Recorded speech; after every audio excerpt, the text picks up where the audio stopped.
Hey, good morning, everyone, and thanks for joining this webinar. My name is Ellsworth Dakin. I'm the Caribbean focal point. I reside in St. Vincent, just 65 miles away from our neighboring island, Grenada.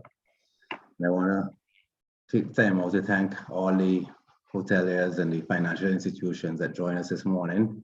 I know it's not easy during this time, but I see this topic to be very important, and I want to welcome you, and I hope you have a good 2 days. I want to start this session this morning with an introduction to Mr. Amjad Abdullah. He's the head of partnership in IRENA, and he will start this session with some opening remarks on IRENA. So I'll turn it over to you, Amjad. Thank you very much, Ellsworth. Mr. Leslie Smith, the National Ozone Officer at the Ministry of Finance, Economic Development, Physical Development and Energy, distinguished participants, ladies and gentlemen. It is my honor, and I'm here to participate in the opening session of this 2-day training, which is the second segment of Grenada's capacity building program training course on energy management and energy auditing. On behalf of the Director General of IRENA, let me warmly welcome you all this morning from the IRENA headquarters in Abu Dhabi. This event is being jointly organized with the support of NDC Partnership under the Climate Action Enhancement Package in collaboration with the Ministry of Finance, Economic Development, Physical Development and Energy, as well as the Ministry of Climate Resilience, the Environment, Forestry, Fisheries and Disaster Management, and IRENA through the SIDS Lighthouse initiatives. As you may be aware, energy efficiency and renewable energy are the two key solutions to enable the global energy transformation. According to the IRENA's latest World Energy Transition Outlook report, an aggressive energy efficiency strategy coupled with increased renewable energy deployment is the most realistic pathway towards halving the emissions by 2030, as recommended by the latest IPCC report. Across the globe, there are significant opportunities to improve the efficiency of how we generate, consume, and distribute energy. For Grenada, this is especially true for the tourism sector, where air conditioning and lighting in hotels account the highest shares of energy use. With this in mind, this training program was designed to strengthen the capacity of relevant stakeholders, such as hotels and financial institutions, to contribute towards the achievement of Grenada's government's target to reduce the greenhouse gas emissions by 40% by 2030 is outlined in the nationally determined contribution of Grenada. Distinguished participants, it is well known that the tourism sector is far the most effective service industry by the COVID-19 pandemic in small island developing states. According to the OECD, SIDS GDPs dropped by 6.9% in 2020 due to the global contradictions in tourism and fisheries. Furthermore, the recent spikes in energy prices also place further financial burdens on the sector and country at large. Investment in energy efficiency is one of the easiest avenues to derive environmental, social, and economic benefits in a short time frame, as well as to address the current volatility in the energy markets. It can create jobs, foster economic growth, and improve energy security for SIDS like Grenada that lacks domestic fossil fuel resources. Today's training builds on the first webinar, which targeted the residential sector. A key takeaway from that session is the fact that there are significant economic benefits that can be derived from a variety of energy conservation and energy management practices, which also include no-cost measures. It is recognized that the mobilization of financial resources are needed to implement energy efficient solutions, although hotel owners and other tourism operators in islands face barriers to accessing finance.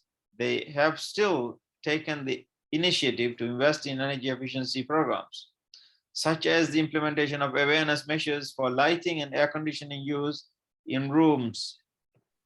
Local financial institutions have developed investment products for energy efficiency, and yet tourism operators continue to face ongoing challenges relating to limited cash flows and access to credit line for the financing of the small sustainable energy projects.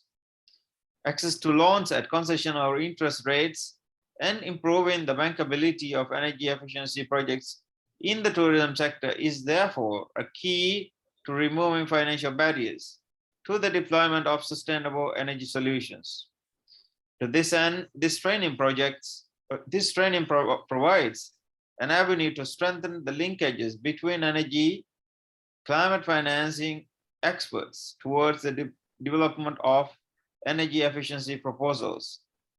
In this webinar, you will learn about the fundamentals of energy, as well as the benefits of energy conservation and energy efficiency. It will also equip you with the knowledge to conduct energy audits in various facilities, how to assess the technical opportunities for improving energy performance, and evaluate the financial feasibility of energy savings, opportunities to support informed decision making. Over the next 2 days, I encourage you all to become actively engaged in these interactive discussions and exercises. This capacity building will also continue in the month of April and May, and will focus on the government ministries, statutories, organizations, and commercial and industrial sectors. In this regard, this program provides a foundation to contribute a multi-stakeholder approach to achieving Grenada's energy and climate objectives. Before I close, I wish to extend our appreciation to the Ministry of Finance, Economic Development, Physical Development and Energy, as well as the Ministry of Climate Resilience, the Environment, Forestry, Fisheries, and Disaster Management, and the trainers from the Energy Resource Institute for their contribution to the development and planning and successful delivery of this program. We look forward to our continued support to Grenada as you transition towards a more efficient, low carbon and resilient future. I thank you and I wish you a very successful training. Thank you, Amjad. I want to take this time out to welcome the speakers as well. speakers from Grenada, from the government of Grenada, and from the Terry Institute. And at this point in time, I will welcome Mr. Leslie Smith from the National Ozone Officer in the Ministry of Finance and Economic Development and Physical Development and Energy in Grenada to give some opening remarks on behalf of the government of Grenada. Leslie. Thank you very much, Deacon, and a pleasant morning to all. Let me first of all apologize for the absence of the Honorable Minister Gregory Bowen and the Permanent Secretary, Mr. Mike Sylvester, who unavoidably are unable to participate this morning. And Mr. Bowen has a very keen interest in energy. As a matter of fact, he delivered the message in the first webinar that we had in December. And so he apologizes for not being able to attend this morning. So the responsibility is mine this morning to deliver the message on behalf of the ministry. In so doing, I would like to recognize Mr. Amjad Abdullah from IRENA, Mr. Justinio Jacob from Grenlec, Ms. Tira Antoine from the Energy Division, and all of the other specially invited guests from the banking or financial sectors and the hotel and tourism sector. Ladies and gentlemen, this two-day workshop today has been organized, as we were told earlier, by IRENA in conjunction with the Ministry of Energy and also the Ministry of Climate Resilience and the Environment. And it couldn't have been more timelier, especially so due to the current climate of high and volatile energy costs and the economic pressures created by the pandemic that is hurting small businesses, hoteliers, and homeowners. Energy, and in particular the electricity sector, are fundamental requirements for the development of Grenada. Therefore, access to affordable, reliable, clean, and secure energy will drive sustainable development of all sectors of the economy. As has been articulated in the National Sustainable Development Plan for 2020-2035, the idea is to craft a pathway for sustainable development into 2035, a national transition towards sustainable energy or energy efficiency and renewable energy is required. Participants of this webinar may be aware that over 95% of the electricity that is generated in Grenada is derived from fossil-based petroleum imports. The volatility of the prices of fuels used to generate electricity directly impacts the cost per unit of electricity consumed, a cost that has risen significantly in recent times. So in order to combat this situation, consumers of energy, particularly at the household and small and medium-sized enterprises levels, are encouraged to practice sound energy management. According to Grenlec's annual report for 2020, the average annual consumption per customer increased by 2% over the previous year for domestic customers. Therefore, proper energy management is fundamental to controlling, optimizing, and reducing energy consumption in homes and small businesses. Controlling and reducing your energy or electricity consumption is key to reducing the cost of electricity consumed. Proper energy management therefore involves knowing what your consumption levels are, finding opportunities to save energy, taking actions to target the opportunities to save energy, and tracking your progress to determine how well your actions have worked. Clearly, energy conservation and energy efficiency must be considered as national energy resources similar to solar, wind, and geothermal, which can provide a comparative advantage for the country's economy and development. It is well known that the greenest kilowatt hour is the one we have never consumed. Therefore, it is incumbent upon all to practice one, energy conservation by avoiding the use of energy where possible, and two, energy efficiency by reducing the amount of energy used. Behavioral changes to energy use can make a huge difference as well. And so this webinar is designed to guide you on measures to assess your electricity consumption and to identify and implement energy saving measures. While it may be recognized that the most significant benefits to reducing energy consumption is cost savings, there are also some intangible benefits that must be highlighted. Reducing our energy consumption also means reducing our carbon footprint and CO2 emissions and helping to protect and preserve our environment. This is critical in allowing Grenada to meet national targets set forth in the nationally determined contributions under the Paris Agreement and the National Sustainable Development Plan 2020 to 2035 and the National Climate Change Policy. Indeed, there are some actions taken in Grenada towards the transitioning to a sustainable energy market that is built on renewable energy and energy efficiency. One of the most important signals was the promulgation of the new Electricity Supply Act of 2016 that aims to encourage the uptake and wide diffusion of renewable energy into the market. With the new ESA, the establishment of the Public Utilities Regulatory Commission Act, Grenada is now poised to achieve the intended transition towards sustainable energy.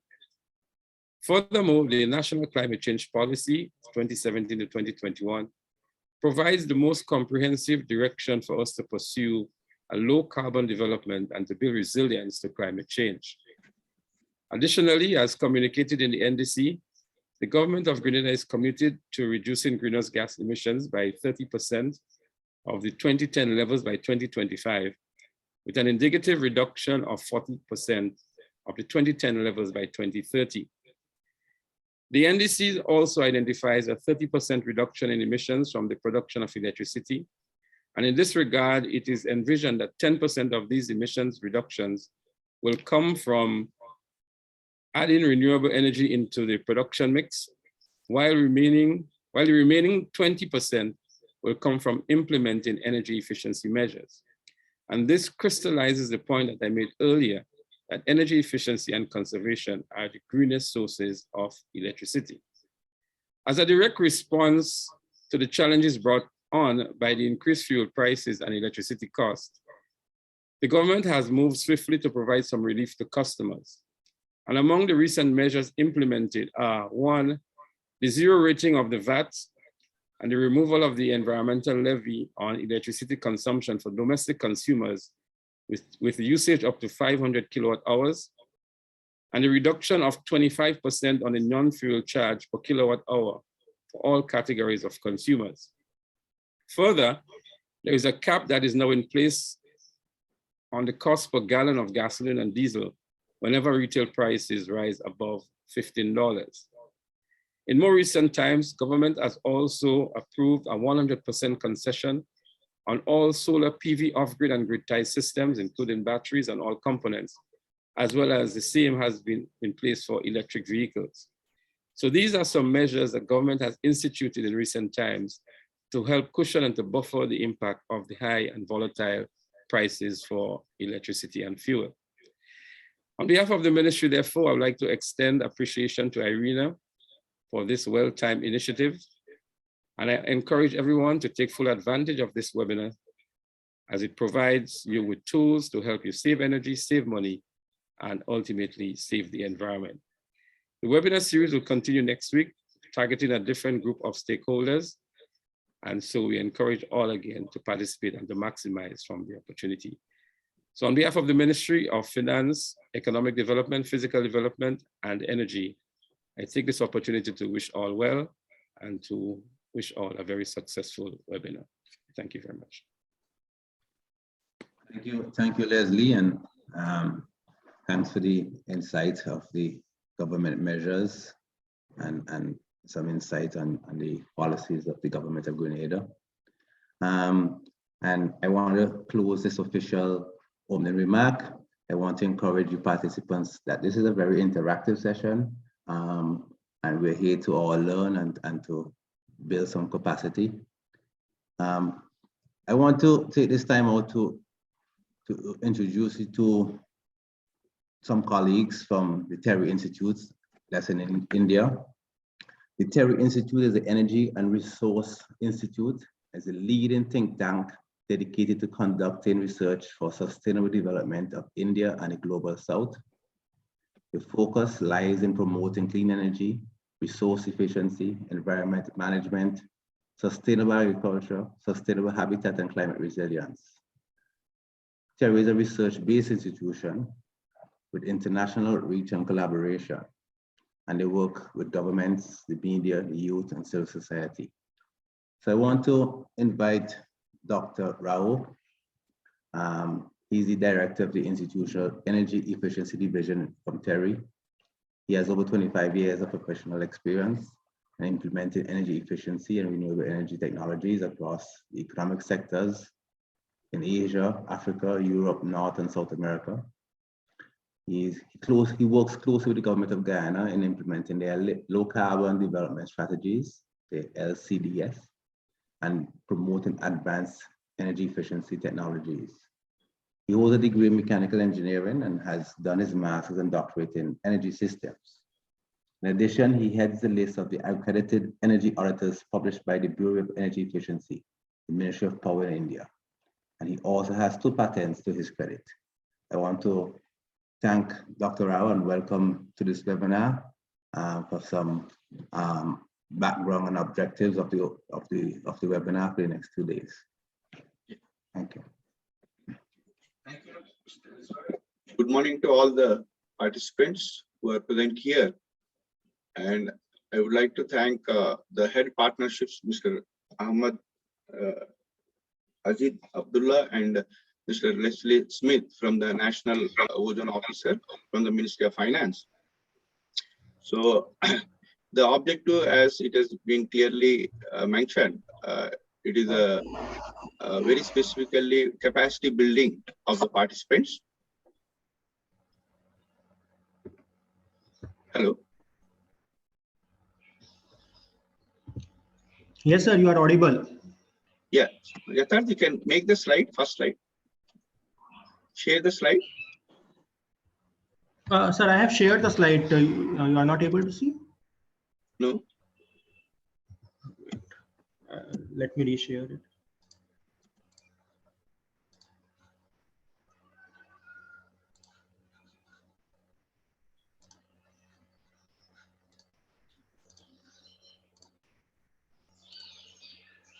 Yeah. So you can keep the first slide. So the program, the Grenada Capacity Building Program for Energy Management, Energy Audits is the title of the program, the webinar. And today's the audience from the hotels and the financial institutions. Basically, the objective of the program, next slide. So the background, methodology and target audience, which is going to be briefed in the present contest. And today's session will cover, the first session will be on Grenada's energy sector, overview from the Greenland. Then we have first day sessions is on basic energy concepts, fundamentals of energy, energy efficiency and the conservation area. Then how the important is the energy management, how to achieve the best for your organization, the hotel or financial institution, how to drive this energy efficiency, which will be seen, and the opportunities and the areas. Then we have a step-by-step approach in conducting the energy audit. What is the methodology to be followed and how it will be followed by any of the end user will be started.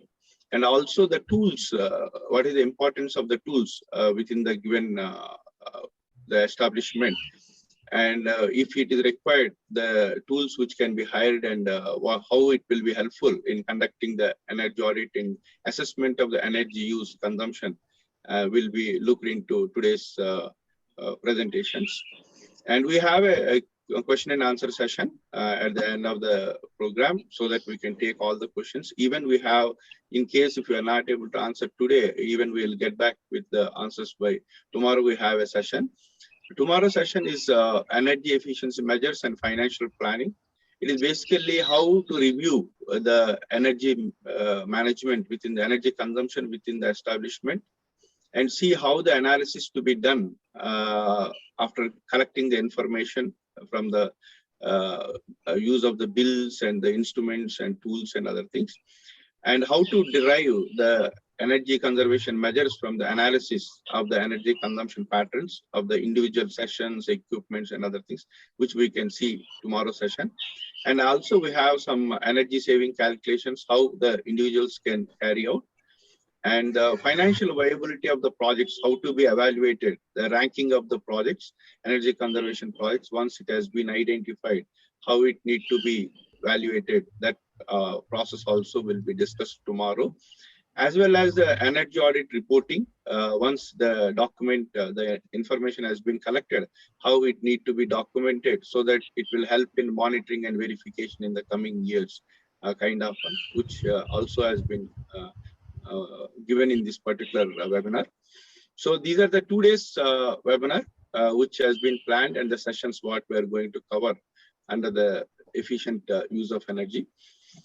So as the opening remarks has been given from the National Ozone Officer, Mr. Smith, Grenada has recognized the reduction of energy consumption and management and increasing of energy use is in low cost and the cheapest and quickest manner where the returns can be achieved, the energy savings can be achieved. And it is one of the areas for the energy transitions where the Grenada is already committed for renewable energy integration into this market in the system. But at the same time, energy efficiency is important before going to the renewable energy. How it is today's session also we can see. The main program objective is to increase the capacity of the individual stakeholder who are the established energy consumer, mainly to understand how the energy consumption is taking place and what is the importance and how it is. Once the practice is there, once the people are aware of this assessment process of energy assessment, energy consumption assessment, it will be easy to identify the measures and ranking of the measures, and taking the implementation actions will be very easy. So under that particular objective, we are conducting this particular webinar series. And we have developed training materials which will be shared to all the participants. And the webinars are mainly targeted with the different end users. The first webinar, which we conducted in the month of December for the home residential sector, mainly the home owners as well as youth, we have conducted. Good participation received and feedbacks has been come. So based on the feedback, we have strengthened the present webinar. It is mainly the present webinar is focused with the portals and the financial institutions as the target group, the present one. And I'm very thankful to all the partners from the IRENA and the Ministry of Finance and the Ministry of Environment and Climate Change and NDC partnership, who are all supportive in driving this whole exercise, and they provided a lot of inputs in development of materials as well as the webinar series. So with this program, I will start. The first session will be from Grenada. Mr. Justin Jacob will take over from here. Then we'll see the next session.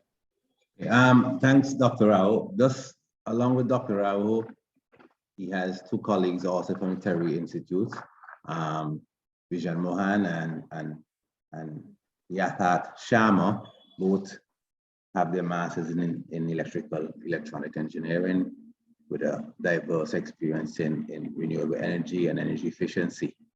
And you'll hear from them throughout the session. So we're now into session 1, and I just want to give a understanding of 2 things. One, which would be the energy sector in Grenada, and of course we need to hear from Grenlec, which is like in St. Vincent, everybody likes to hear from utility. So I want to welcome Mrs. Tara Antoine. She's from the Ministry of Energy, and she will give you a brief overview of the energy sector, and then we'll go into welcome Mr. Vishenka Jacob from Grenlec, who will then give you a snapshot of the energy sector from the utility perspective. So Tara, over to you.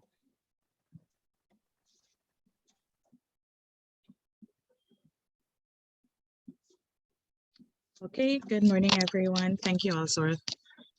Just share my screen here.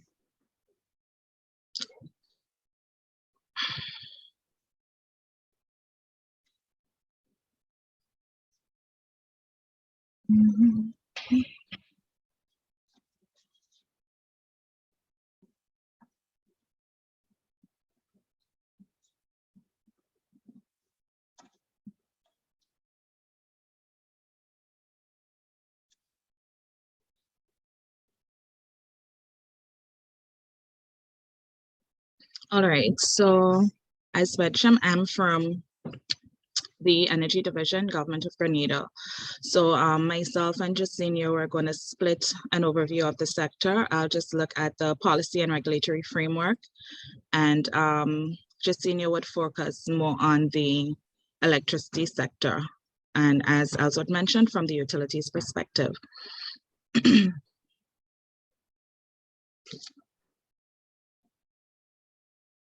Right. So Grenada is particularly dependent on fossil fuels for power generation and transport due to the uniqueness of its size and geographical location, and will therefore be classified as a small island developing state. Most of us will know that as SIDS.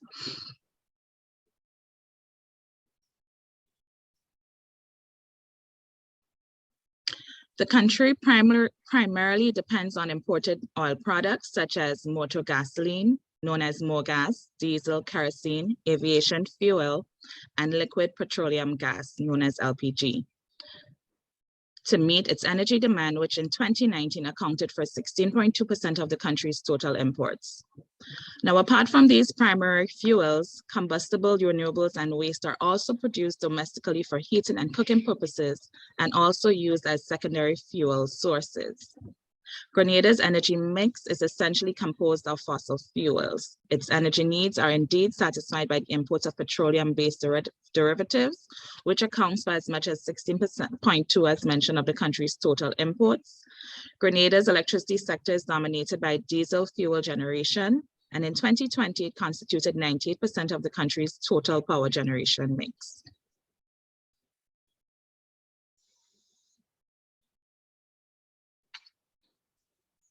Right. So just a few of the policy and regulatory framework that currently exist would be the National Sustainable Development Plan, which targets and strategies till 2035, the National Climate Change Policy, the Nationally Determined Contributions, or National Energy Policy, the Electricity Supply Act of 2016, and the Public Utilities Regulatory Commission Act of 2016. So I'll just go through those briefly so you have an idea of what it is exactly they entail. So the National Sustainable Development Plan. Sorry, right.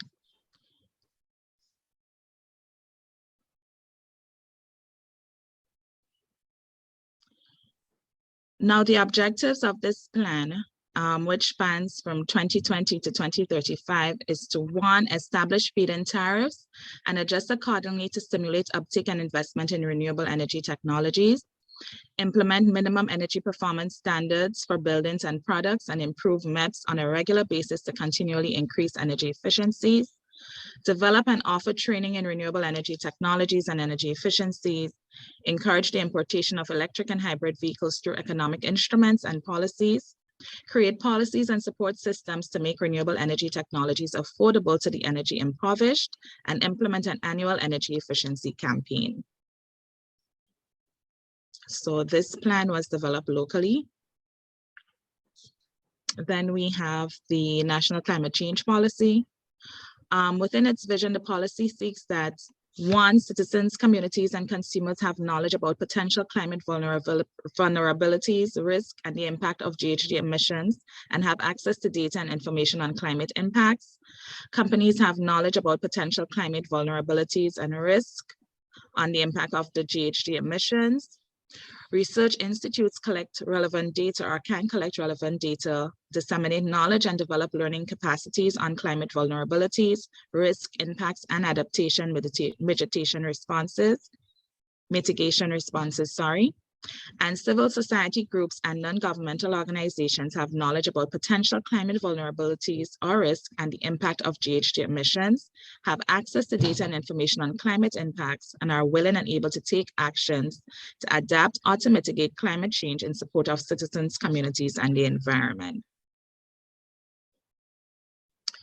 The other policy document mentioned is the second nationally determined contribution. This was submitted in 2020. Sorry about that. And Under the NDC, energy is identified as one of the 4 focus areas for emission reduction. And so Grenada commits to reducing its GHG emissions by 30% of the 2010 levels by 2025, with an indicative reduction of 40% of the 2010 emissions level by 2030. And to do this, Grenada intends to have 20% of that through energy efficiency gains by 2025, 100% renewable energy generation by 2030, tapping into our geothermal resources, our solar resource and wind, with the intent to have a 15 megawatt geothermal plant established, a 10 megawatt solar PV installation, and 2 megawatt installation of wind energy. The NDC target, as mentioned, a 30% reduction in emissions through electricity production by 2025, with 10% coming from renewable energy and 20% from energy efficiency measures.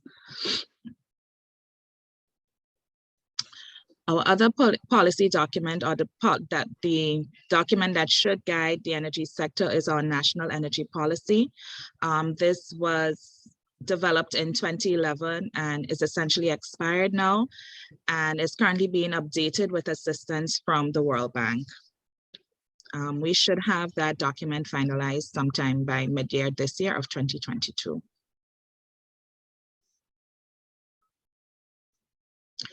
Now, the Electricity Supply Act, which was enacted in 2016, well, reenacted in 2016, saw the removal of the monopoly for electricity generation. And it saw this would have provide the creation of an enabling environment for RE self-generation and regulatory measures for interconnection. Okay. Now, the Electricity Supply Act and the Public Utilities Regulatory Commission Act was done at the same time, so both was enacted in 2016. The Prc is responsible for regulating the rates of the utilities. That would include all utilities in Grenada, but as it currently stands, it is currently only regulating the electricity sector, and I guess in time the other utilities would come on stream. The Prc is responsible for establishing the self-generator program and defining the parameters for eligibility under the program.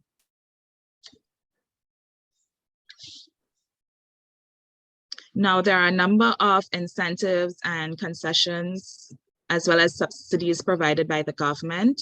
And as Mr. Leslie Smith would have mentioned earlier on, when we look at the electricity rates, as a direct response to the challenges brought on by the increase in fuel and electricity costs, government to the latter part of last year instituted a 0 rating of the VAT, removal of the environmental levy on an electricity consumption for domestic consumers with a usage of up to 500 kilowatt hours, and a reduction of 25% on the non-fuel charge per kilowatt hour for all categories of customers.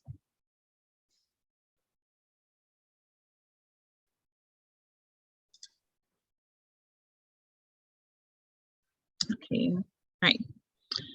Other incentives include 100% concession on duties and taxes for solar PV off-grid and grid-tied systems, including batteries and all other components of same.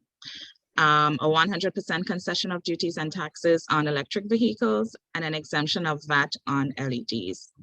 So in terms of policies and legislation by the government, this is essentially a recap of same, and thank you for your time and attention. Thank you, Sarah. Energy and electricity is not often a topic people are interested in until they see the utility bill.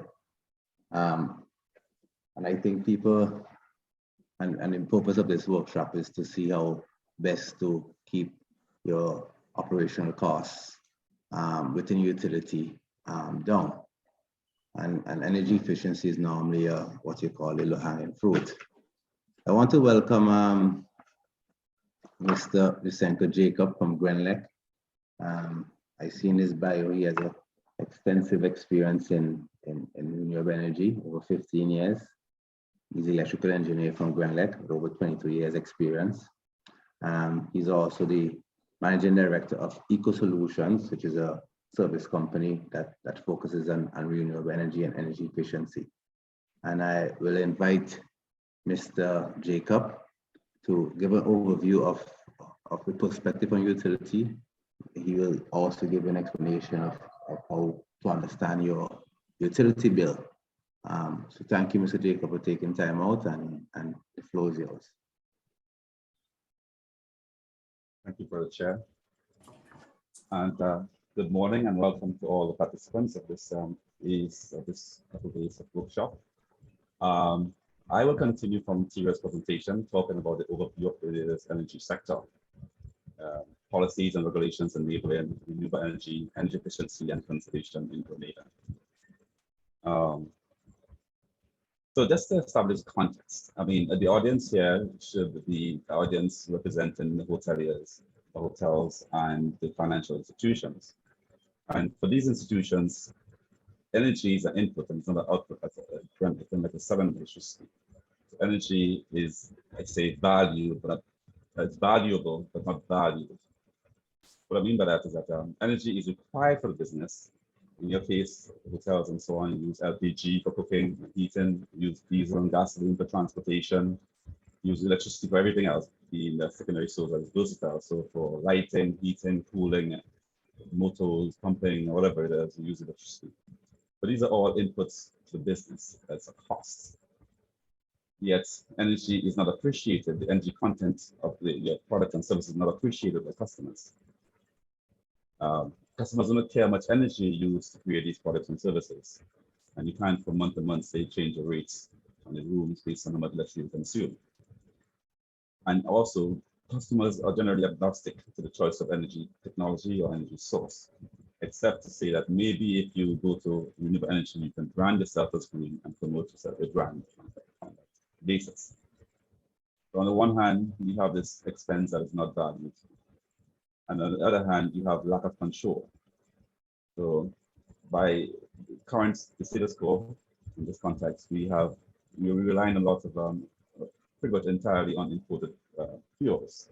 Imported fuels directly for the cooking and the diesel and so on, and imported fuels to run the generators that Grenada sells electricity by mainly, because most of our energy is still produced, 98% of our electricity is still produced by imported diesel.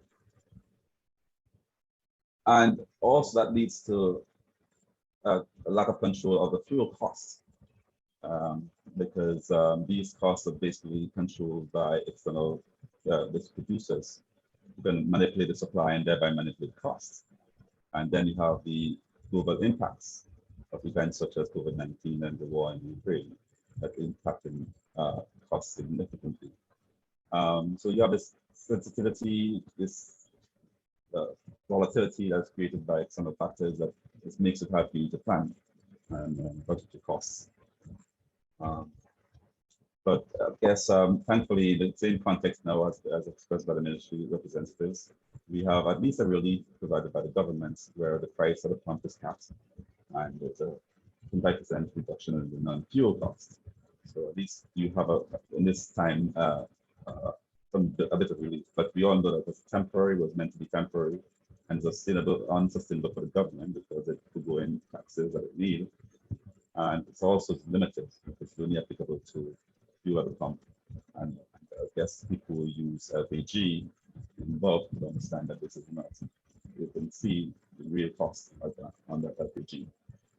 So in this context, we have to basically, as businesses, as a financial institution, the objective is really to maximize productivity and service quality while minimizing the energy costs. So this presentation and this workshop is intended to do just that. So in my particular topic, talking about the industry, this is kind of the presentation.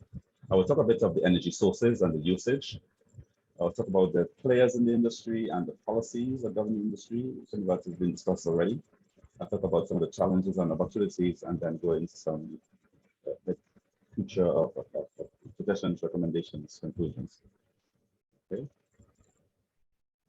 energy sources of usage. Now, this chart here kind of outlines and depicts what was mentioned before in terms of our source of energy. We get it from gasoline, diesel, kerosene, LPG, avgas, jets, and lubes, not fuel, but engines. So these are all imported fossil fuels, basically. So Mr. Jacob, hello, Mr. Jacob, you can share the slide. Your slides. I'm sorry. Yeah. I'm sorry, I'm not sharing the right thing. Sorry, my bad. Let me get that done.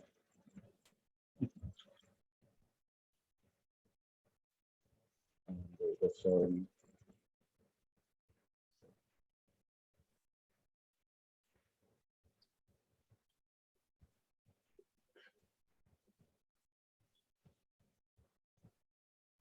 Yes, we can able to see the slide. Okay, so yeah. Okay, so basically, well, yeah. So we talk about establishing the context. We talk about we're into the energy service usage now. Okay, so this chart is basically depicting the various sources of energy and the amount of gallons or pounds of fuel imported. Gallons in terms of diesel and kerosene, pounds of LPG. So it's all imported. It all costs a lot. In fact, the cost of LPG is not included here, but the cost without it is still over $200 million annually. $60 annually. It will be made at a significant cost. So as I said, it's all imported. Diesel is actually the main source of energy. The main use of energy is actually for transportation and electricity generation. I think that's kind of understandable. And it costs us more than $250 million annually. Now, in terms of usage of electricity by sector, this is a graph kind of demonstrating, illustrating that commercial sector use most of the energy. We are not very industrial, so industries comprise only 3% of the industry, domestic for 1%, and then supply chain the remaining 2%. So commercial customers like the hotels and the banks are where the energy they use mostly. Policies and players. Now, this is a list of the key stakeholders in the industry. The government of Grenada, naturally, they're responsible for policy in terms of making the acts, the legislations. We have mentioned so far the Electricity Supply Act, there's also the Periodic Act, and the National Energy Policy, and so on. Another player in the industry is the PPU, the People Planning Units. They are responsible for approving land use and approving things like designs of any particular project which they propose. So you've got to propose some kind of renewable energy project. Fuel suppliers, of course, they major player. They're pretty much bringing out fuel that we use. They run the industry. The consumers, the customers, the end users, and they're now becoming prosumers, or we call prosumers because they are now enabled to produce electricity also. So not only consumers, they are considered prosumers. They can be considered prosumers. And then we have the energy service providers, people providing the energy audit services, people who may be implementing and designing and implementing, energy conservation measures, renewable energy systems, and so on. And of course, the government, as mentioned before, and the PRC, was the independent regulatory body who balances the interests of all of the other stakeholders and sets rates and other regulations.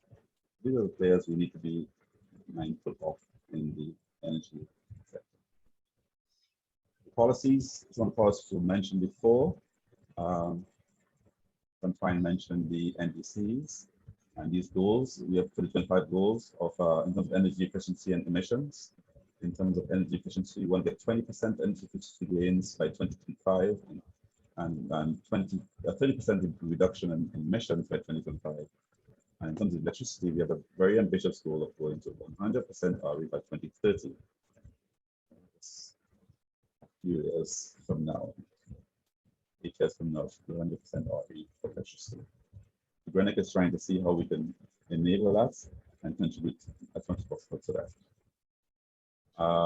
You mentioned those legislations already, the acts, and the new energy policy is also proposing that there should be acts for energy managing of regulation of controlling energy efficiency, as well as the petrochemical industry. So there's two more acts that are being proposed by the National Energy Policy, the Energy Efficiency Act and the Petrochemical Act. Now let's talk a bit about the electricity bill. And I have put up a very beautiful bill here. Beautiful because it has only $1.74 billable to amount on it. I'm sure your bill is not so pretty. But it has a number of components of the bill. I just want to kind of go through, make sure we all understand the different aspects of this bill. So there are two in the current scenario major components of the charge, which is a fuel charge and a non-fuel charge. In the current situation, in our current context. The fuel charge seeks to recover the fuel cost naturally and varies from month to month based on the actual cost of what it pays. It's a fuel rate times the units consumed and metered by a liter. The non-fuel charge is where Grenada makes it recovers its cost of operation and makes a bit of profits. All right. In this on the bill here, the non-fuel rates are shown in the block here, and when you multiply by the units, in this case 91, you get the non-fuel and the fuel charge respectively. Okay. Now, in the future, as proposed by, dictated by the new regulations and electrical acts, there is going to be an RE charge. So there is an additional component of the bill, RE charge, which is then based on the RE rate.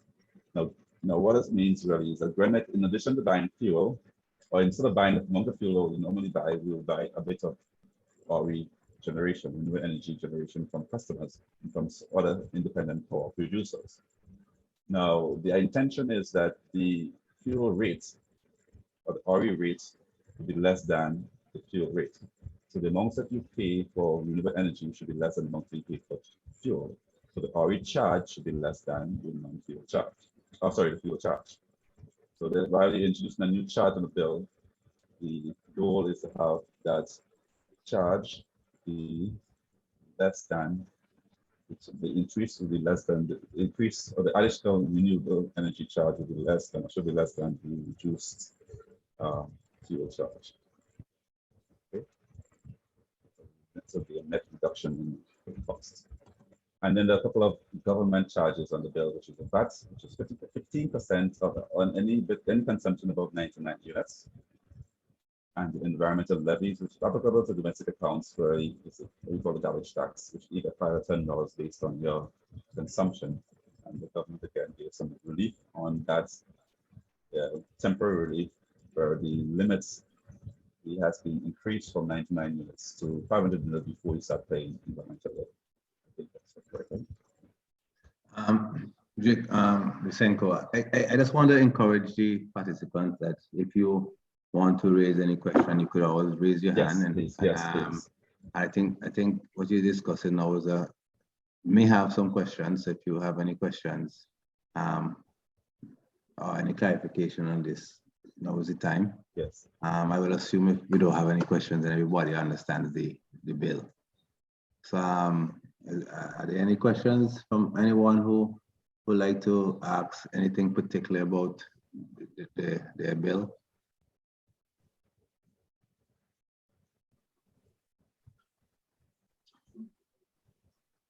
Okay, well, I guess we have a good understanding of the bill. So please proceed. Thanks. So the bill shows the meter readings, the units consumed in the period, in this case 30 days, the rates applicable, and the costs of charges developed based on these rates and based on the consumption, and then the additional charges. In this case, there's also some credits that were there before, and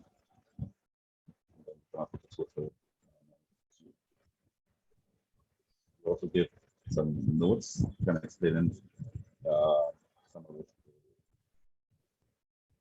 irregularities of the bill, and so on. So that's the bill in summary. Now let's discuss some factors affecting the bill, and I mentioned some of these before, but affecting the particular rates. And there's a non-fuel rate, and that's again, remember that non-fuel rate is where GrenLec recovers its costs and making the profits. Traditionally, it has been set by RPI -2 factor. So basically, what it means that the traditional non-fuel rate was increasing with the fuel price index, or 2% less than the retail price index. Basically, 2% less than inflation, to put it in another simple way to understand. So traditionally, there's nothing that affected the fuel, the non-fuel cost, but inflation. In the new, under the new mechanism, under the new acts, we go into a rate of return mechanism where GrenLec's rates that would be allowed a guaranteed or fixed return on investment, say 12%, I'm not sure what it is yet, of the invested capital. Yeah, it's more like a guaranteed fixed rate mechanism as opposed to a price cap mechanism that we had before, which was RPI -2, which is a flat maximum rate. Now, in this case, the only thing affecting rates is basically the government and also the PRC are the ones who set that rate. In terms of the fuel, again, the fuel cost is to allow GrenLec to recover its fuel cost. The fuel rate is to allow GrenLec to recover its fuel cost. And what we do is get a 3-month rolling average of the cost by the bill. And the new RE rate is allowing GrenLec to recover whatever costs we incur in buying the energy. Like I said, this should be a displacement of fuel, the fuel components of the bill. So over time, the fuel component will go down and the RE component will go up. And the intention is to have the fuel component go down faster, that's more significantly than the applicability goes up. Okay? Or recharge goes up. Again, if you have any questions, let me know. I'm going to talk a bit more of the RE interconnection because I know in I have a question, just for clarification. The cap, the fuel cap, is it also on the utility side for fuel? I noticed that they had a fuel cap based on the government's measure. Is it a fuel cap at the pumps or is a fuel cap to right? So the GrenLec? The government, for temporary relief, based on the increases in internationally, has capped the price of diesel at the pump. But in terms of electricity, what they've done is it introduced a 25% reduction in the non-fuel price. So the non-fuel price is the only one that is affected, has been reduced. Sorry, the non-fuel price has been reduced temporarily by 25% of what it should be, and there's some relief on that also. Okay. So that's not payable until the first 500 units is correct. Okay. Okay. Thanks. Now, just to give a summary of the GrenLec's RE interconnection program, GrenLec launched an RE interconnection program allowing customers to produce electricity and sell to GrenLec since 2007. So it's been quite a while now. 15 years or so. And so we have quite a bit of experience with this. So we started with a net metering pilot, then we moved into a buy all sell all program that was went until 2020 when the PRC introduced a new program, a new pilot program to replace our program. To date, we have under these programs, that's under the net metering program or buy and sell program and the PRC new program, we have installed a total of 3.7 megawatts of RE interconnection. That is 171 interconnections, and mostly predominantly solar PV. That is up to the end of 2021, sorry. This allows us to produce just over 2% of the energy requirements of the country from renewable energy. Now, Let's talk a bit of the Prc Regulations. We know there's a Prc Act, and then based on that act, the Prc has been provided the authority to regulate the industry. And in so doing, they've created so far a number of regulations.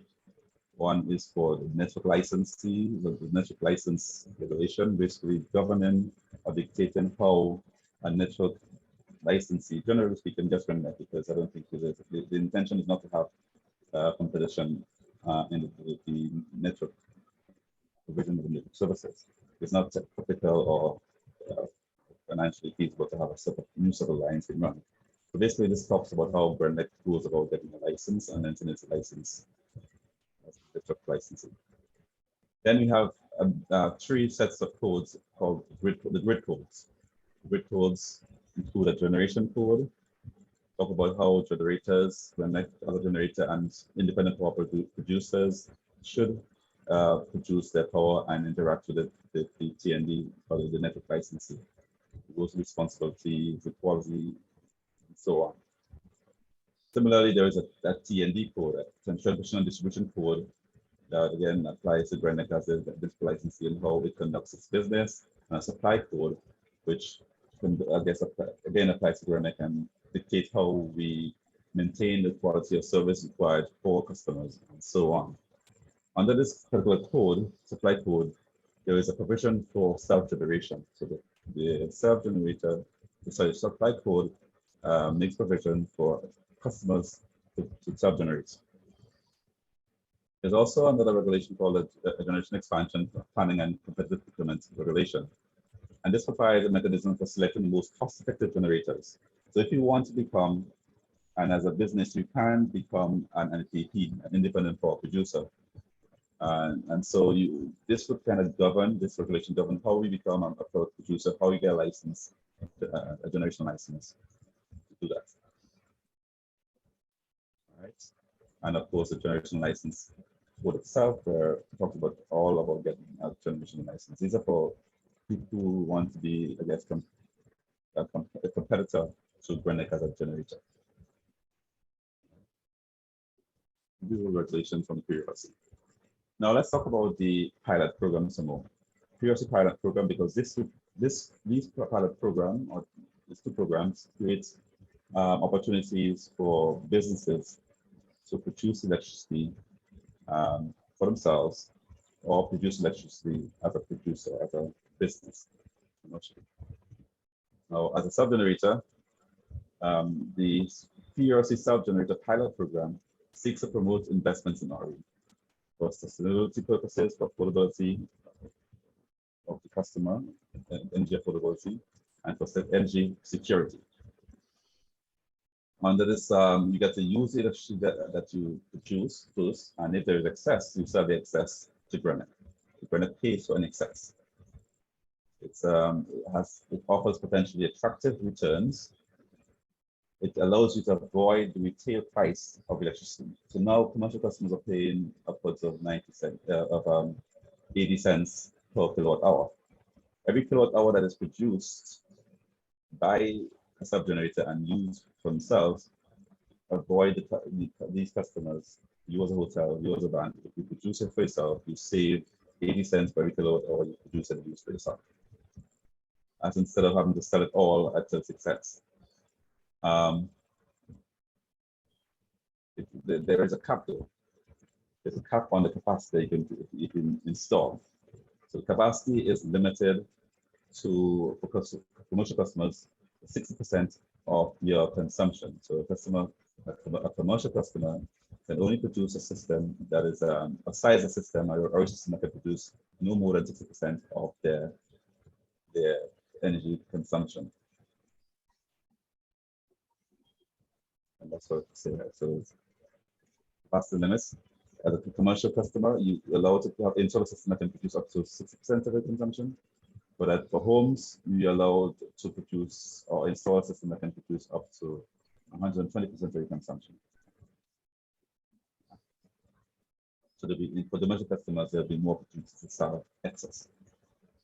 The other program is called the Small IPP Pilot Program, Small Independent Power Producers. So that's for customers or agencies or businesses who's looking to do this as a new business venture. So if you want to go bigger, not just produce for yourself, but go bigger and produce a certificate, you can use this small IPP pilot program to do that. You have to get a license for that, as opposed to the permit you need for the sub-generator. Getting a license is more involved process. And you can get some more information about it from the PRC themselves. But just to compare the two side by side, the two pilot programs, applicability.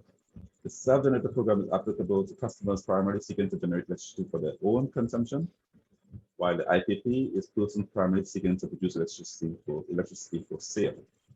The pilot program, in the pilot program, they're calling for 1 megawatts of sub-generators and 2 megawatts of small IPPs.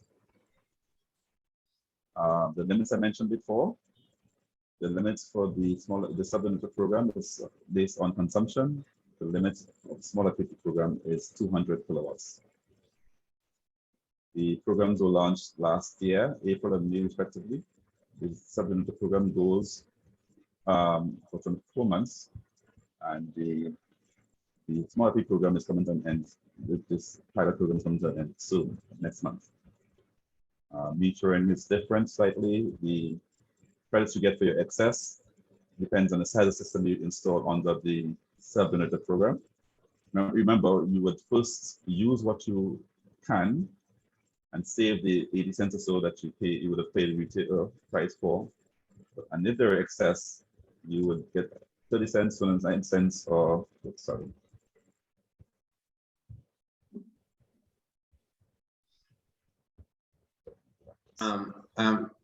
Mr. Jacobs, I see that you have a couple of slides left, but I'm looking at the time, and we do have a lot to accomplish this morning. So if you could just okay, thanks. Okay, so all right, so I'm just going to speak through these. Some of the challenges is financing, development and design, navigating permitting process, and so on, and risk management and assessing risks. The next stage, I wouldn't go through the ECMs, but ECMs come out of the energy audit process, so energy conservation measures. And I'd like to mention that the renewable energy or supply side options for generation that gives the consumers ability to do something for themselves, produce energy for themselves.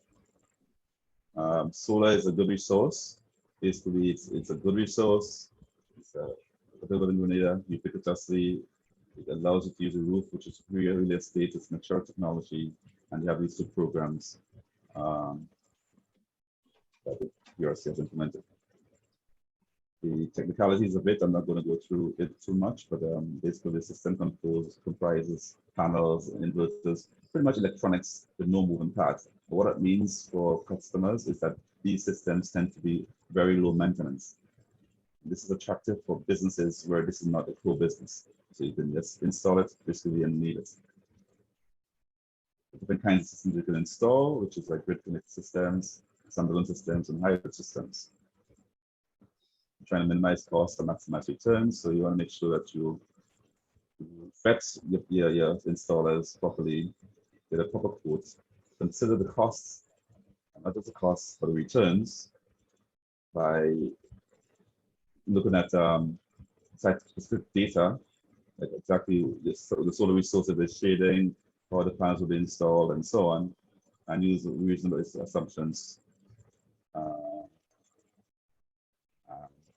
You could get warranties to make sure that you have some safeguard going forward, and insurance to cover things that are unforeseen, like hurricanes and so on. And you can get these things. These things tend to have a lifetime of about 25 years. Low risks, low maintenance. You get payback as up to 3 years, as soon as 3 years, up to 3 to 7 years, you get payback on these investments. And you can reduce the bill by up to 60% for commercial customers, contribute to energy security and energy preservation. Right. As a financial institution, you have that opportunity to also do another financial instrument where you we provide loans to these for these investments. The low risk. So some institutions are considering non-recourse financing because it's such low risk. So that's pretty much it. There's a process here of getting approval for these systems. You get your quotations or your proposals, you select a supplier, get a permit or license for other systems, get the interconnection agreement signed up, install, get it to the safety certificate from the Ministry of Energy or Ministry of Works, and then we commission and yes, the business, the source system working. This concludes the laws and regulations are enabling this technology. We really use to become a prosumer rather than just a consumer, and this is allowing you more flexibility, more options for ECMs. You can even become a user where you do this commercially for money, allowing you better control of the cost and less reliance on imported fuels. All right, so that's it for me. Thank you, Mr. Jacob, for that overview. I just have a few housekeeping matters. If the participant can just turn their cameras on, we need to just take a group photo. So we're doing a virtual group photo. And Nadia will just take it. Just turn the camera on. We just take a quick group photo, and then we move on to session 2. So Nadia, let me know when you have taken the photo. Oh, Mr. Jacob, if you could, yes. Yeah, okay, great. And I would also encourage other participants, if you could turn on your cameras, if possible.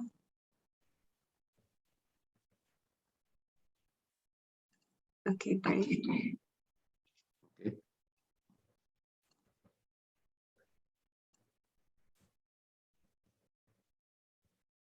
Smile. That's one. Okay. Thank you very much. For those who may not have turned on their cameras or weren't ready for a picture today, maybe we'll also have one tomorrow. So thanks so much. Over to you, Elsie. Okay, thank you, Nadia. Okay, so we're going to dive right into session 2 with Dr. Rao, and let him continue. And remember, if you have any questions or if he's going too fast, just raise your hand and ask him to slow down, or you could ask for clarification. So, Dr. Rao. Yeah. Yes, Mr.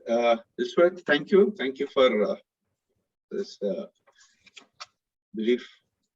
And I think we got a very good overview about the energy programs and policies which are in place in Grenada, and we have also seen the government programs which is going for promotion of the renewable energy in the country. So now the session 1, which will start with the fundamentals of energy and energy conservation and energy management. And we see also how the renewable energy play into the part from the energy management to renewable energy. Okay. Next slide. Yeah. Next one. So the energy, which we all know, it is being used every day in everyday activities from the morning to the night.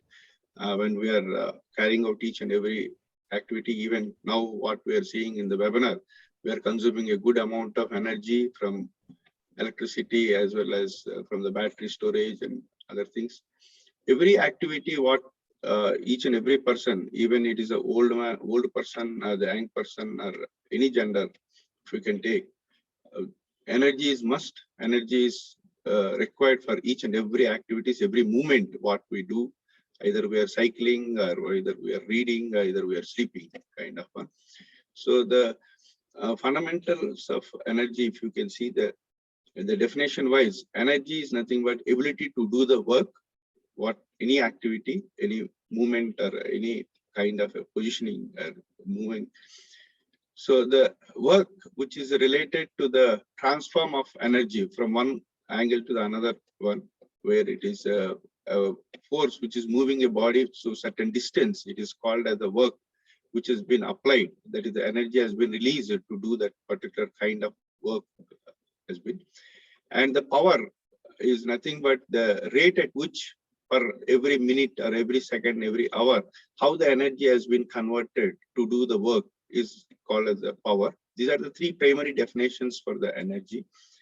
And power is nothing but the energy per time, that is joules of energy, whatever has been consumed for every minute or second or hour which has been accounted. And the energy is nothing but the power times of the time, that is the kWh in terms of electrical energy once if you are using. Now the joules is nothing but as the work which we are taking, that is the if we can say a mass, a Newton kind of one, the mass which is there to move a distance for 1 meter, how much is the energy requirement will be calculated in joules. So these are primary definitions for the energy, work and power, all are interrelated. Now the electricity is the main function which is been we are discussed in the previous session also. So kilowatt and kWh, there are two fundamentally has been used terms. The unit of measure, if you are using the amount of energy to do some work, to operate some equipment, which is required the kilowatt of power, that is 1000 watts. 1000 watts is nothing but 1 kilowatt, that is the definition wise. And if you are using this 1000 watts of energy, whatever the kilowatt, to do the amount of work in a 1 hour's time, it is called kWh. That is what which you are paying for the utility for the amount, that is around 40 plus 40 cents, which we have seen from the energy bill previously from the fuel and non-fuel categories for 1 unit of energy. So next slide. The forms of energy, if you see the forms of energy, the different forms of energy normally which we come across every day in our activities, like thermal energy, where heating up of cooking or melting kind of one. Electromagnetic energy, which we see in our radios, internet, what we are using now, infrared radiation for visibility, the lighting source and other thing. Electricity, which we do every day. Without electricity, our life will not move nowadays because of the quality of life. It comes from the electricity consumption, today's one.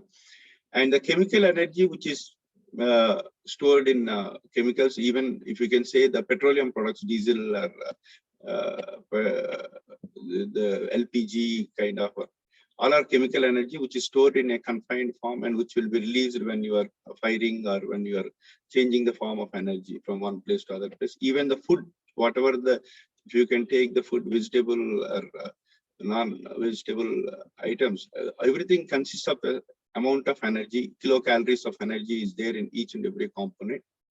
And you have a nuclear energy, which is with the material fusion and fusion activity, where the sun gives the energy to us, stars and sun, with the nuclear fusion action. And geothermal energy, which is also there for the renewable energy forms. And we have a mechanical energy that is like moving the cars, bicycles, and other things, the mechanical. So every day we come across different activities, different forms of energy, which can be categorized into electrical, thermal, mechanical, electromagnetic energies. Each form, one form to other form, it will be transformed. The next slide. So we will have these energies which can be produced from two different sources. One is the renewable energy forms, non-exhaustible, and renewable energy forms like fossil fuels and other things, where we can see now Grenada is producing 98% of its electricity from the fossil fuels.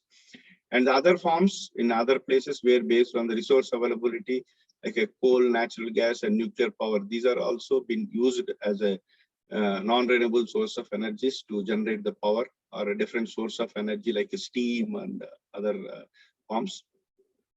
Where we have renewable energy sources, where the biomass also has been used for cooking and other things. That is also a form. And wind energy, which already there is a potential which has been explained in the previous speaker, where we have already 2 megawatts as a potential which we have started in Grenada for the wind. And geothermal, there is a target for 15 megawatts by 2030. That is one of the targets where the development of geothermal energy is taking place. And hydropower, in where there is a potential for the hydropower, small hydro and large hydro. These are all the renewable forms of energy which is available for production of electricity. You can see are transformed from one form to the other form of energy. Next. So basically, as we are seeing, the electricity is the primary source for most of the hotels or commercial establishments or homes. This electricity has been produced from both the conventional energies by using the fuels and other things, as well as the renewable energy sources of energy.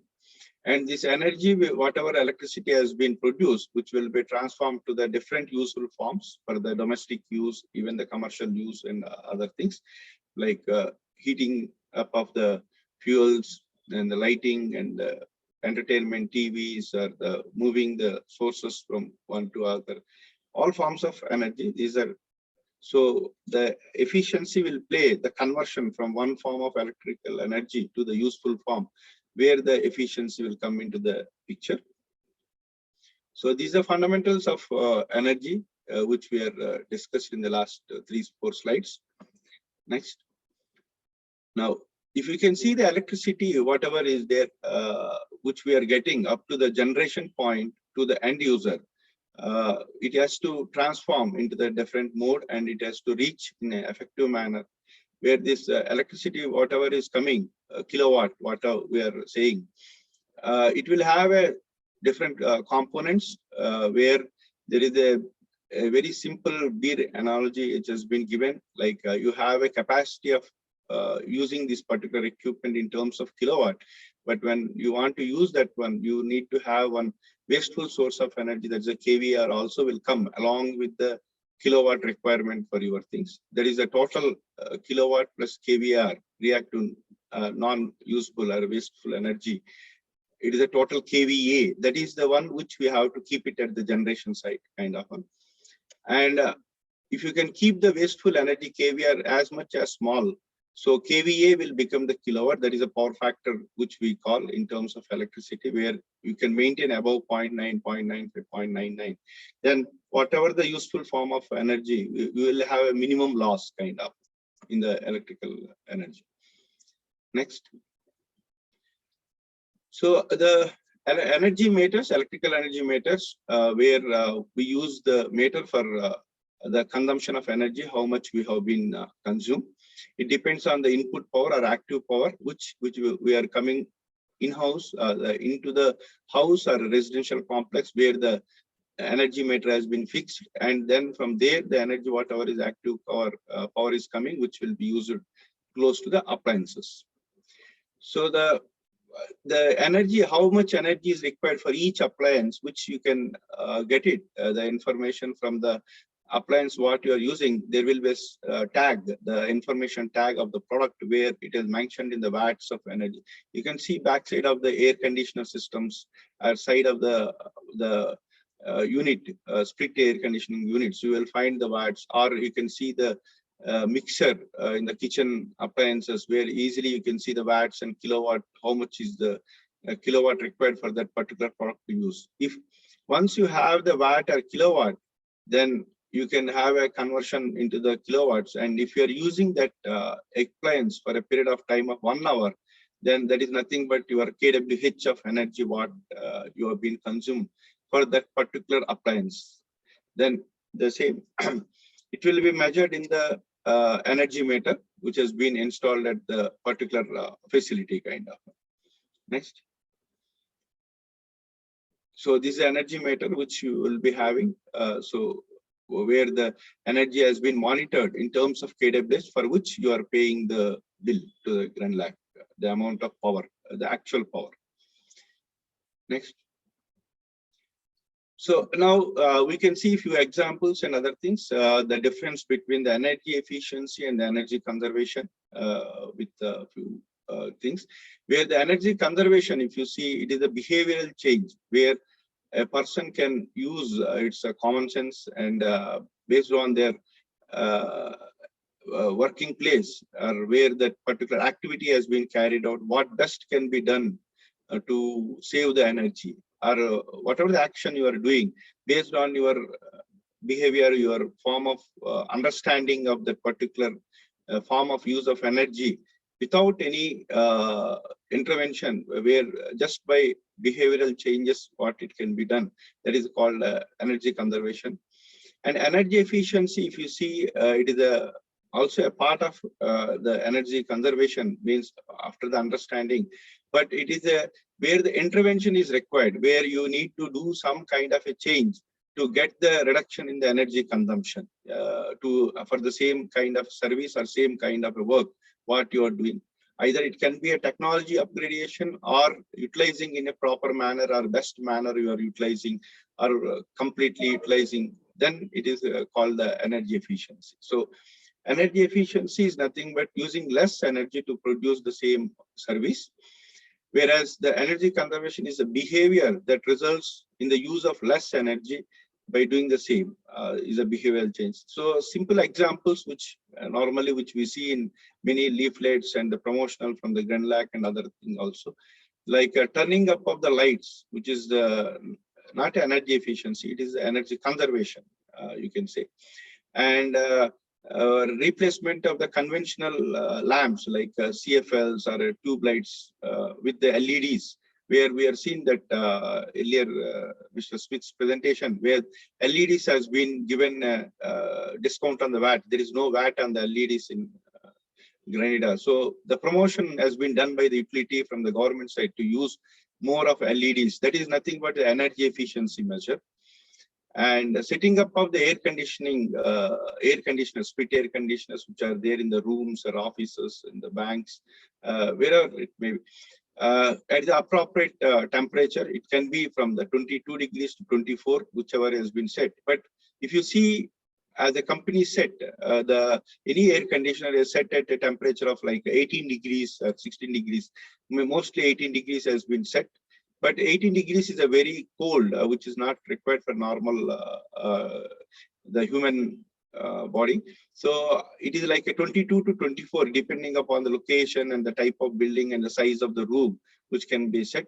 So that is the energy conservation, where you are not intervening anything, just you are changing the settings of the thermostat positions. And replacing the high efficiency air conditioner, inverter based air conditioner, thyristor based inverter, where the technology has been there and which are all available in Grenada market, the inverter based air conditioners. Replacing that one with the conventional split air conditioners is an energy efficiency measure, where there is a technology change is been going to take place kind of. So this is a basic difference between the energy efficiency and the energy conservation, where it is. The next one, if you can see, the other example is like in the energy efficiency is top load washing machines versus the front load washing machines, where the top load washing machines will have a slightly higher power consumption because of the agitator and other things which you have, and it will also take the higher amount of water, where for a wash, the heating up and washing, it requires a little bit of more energy than the front load washing machines. You have more information is available in net also. There is a lot of varieties and variations are there, but choice, how you will choose for your particular application, it depends. But the front load washing machines, energy consumption wise, is lesser consumption compared to the top load washing machines kind of. Then if you can see the same washing, if you can have a clothes which can be, instead of drying in the washing machines, if you can have a sun dry, or you can have in a cloud where shade you can put and where you can dry your clothes, that is a energy conservation you can consider, kind of an example. Then the next one. So there are a few more examples where the difference between the energy efficiency and energy conservation. as I told, the energy conservation is the using of less energy by changing our behavior activities, like use of bicycles, use of staircases for doing the physical exercise, you can say, or doing any activity, moving of the items, materials. And the cooking, while doing the cooking, if you have a burners where you have a 3 or 4 variety of top, the burners are there, where you can use for the particular size of vessel what we are using, particular small size of burner, then the cooking rate of efficiency will. So this is you have a choice, but you are selecting from the choice what you have, the most efficient way of cooking you are choosing. That is nothing but the energy conservation. And even you have a small appliances now available with the renewable, where the solar battery backup for charging of your mobiles instead of using the grid power, and battery charging for torch lights and other things. If you are using the solar renewable energy, that is nothing but your behavior will change, where you are trying to use for the small application, small energy needs, the renewable energy. That is also a energy conservation activity you can account for. Now, if you come to the energy efficiency in our regular daily activities for performing, mainly we use the lighting and conditioning the space. We use the fans and air conditioners, where you can use the LEDs, which we have discussed already. And you have a BLDC, brushless DC fans. This is a new high efficiency fans, which is available in the market. DC fans, it is called direct current fans. And the savings of the power compared to the conventional ceiling fans, which may take something like 60 watts to the 90 watts, the power consumption, whereas the BLDC fans consume as low as 30 watts. So the saving is almost 50 to 60% fuel savings can come in these ceiling fans. And use of inverter-based air conditioning systems, as I told, which is available in the Grenada market, also can be taken. And the use of induction cooking, that is the stoves which are available in the market, where tabletops will be there, where the heat will not go out. It is electrical cooking, where the heat will be used only for vessel which is been placed kind of. It is also high efficiency technology. So this is the difference between the regular energy efficiency and energy conservation methods. The next. So as we are discussing, the energy efficiency is nothing but to reduce the amount of energy required for the output of the same, where here the example as a lighting, where the LEDs consume for the same amount of light of output, a lux of like 20 lux if you need, or 40 lux you need on the table where you are reading or writing or doing some activity. But whereas the same power, same amount of lux, if you're using the conventional incandescent bulbs or CFLs or tube lights, where the power consumption is almost like a 2 times kind of one. So the energy efficiency is technological change. And energy conservation, where even if you are using the high efficiency bulbs, but if it is not required, once you completed your activity and other things, if you can turn off the lights, that is the energy conservation. So you are completely switching off from the total power requirement for your thing. Then the energy management, which is a practice which is to be as the various components which need to be done at the hotels and other commercial establishments, where there is a different activities are being involved in this one, where the awareness and the knowledge sharing about the energy and how the energy has been assessed, and even the maintenance practices and actions what you perform, the budget allocation, all the things which will together to perform, to gain, to achieve the energy reduction in the energy consumption, which is called the energy management, various steps which is there, where to minimize the energy wastages mainly. So this is the difference between the energy conservation and energy efficiency. Next. So we have the easy examples how one can see the energy efficiency and energy conservation in our daily life. If you can see, if you are taking steps for public utility building where you are to go first floor or second floor by staircase, it is energy conservation which you are keeping a participatory role in energy conservation, what we are looking as a nation. And if you are optimally using, if you have a lift where you can have 3 members of the people, optimally whatever the size has been determined, 3 or 4 or 5 in the lift, same amount of people together traveling to the second floor, next floor. It is an energy efficient way of energy use. But the energy intensive process, the single persons, if you take, and the lift, which is an energy intensive process, you can say. So it is how one has to define their activities and see that efficient way of working principles can be followed in your daily and regular works, kind of one. Next. Then if you can see the transport is one of the key element which we have seen, which has been, apart from the electricity generation, what we are using as a consumption, the physical energy consumption quantities are very high. If you can using the bicycles for shopping as a close by, the small quantity where you want to buy, it is energy conservation, you can say, which the habit which need to be inculcated to the younger generations, how the use of the cars and the conventional modes to be reduced. And efficient use, if you are having the opportunity for the different variety of cars, pickup or normal conventional hatchback car, use which is of low energy intensive consumption car for the type of activity what you are doing. And if you are using for the small activity like a big pickup and SUV, if you are carrying out, then it is nothing but energy intensive process. You are participating, you are consuming a high amount of energy. This is a daily practice what we have in our regular life. So these are the 2 quick examples. Next. So as we have seen from the earlier presentations also, that we have an energy policy and energy regulation in place. So by implementation of energy conservation, the benefits will be there at the individual levels, at the industry level, and the hotel and the resort, or whatever their energy bills will come down and comfort levels will increase and profits will increase, kind of, on the benefit by adaptation of the energy conservation and energy efficiency methods. At the national level, the fuel import bill will come down and infrastructure will be more. It can be used for more economic activities.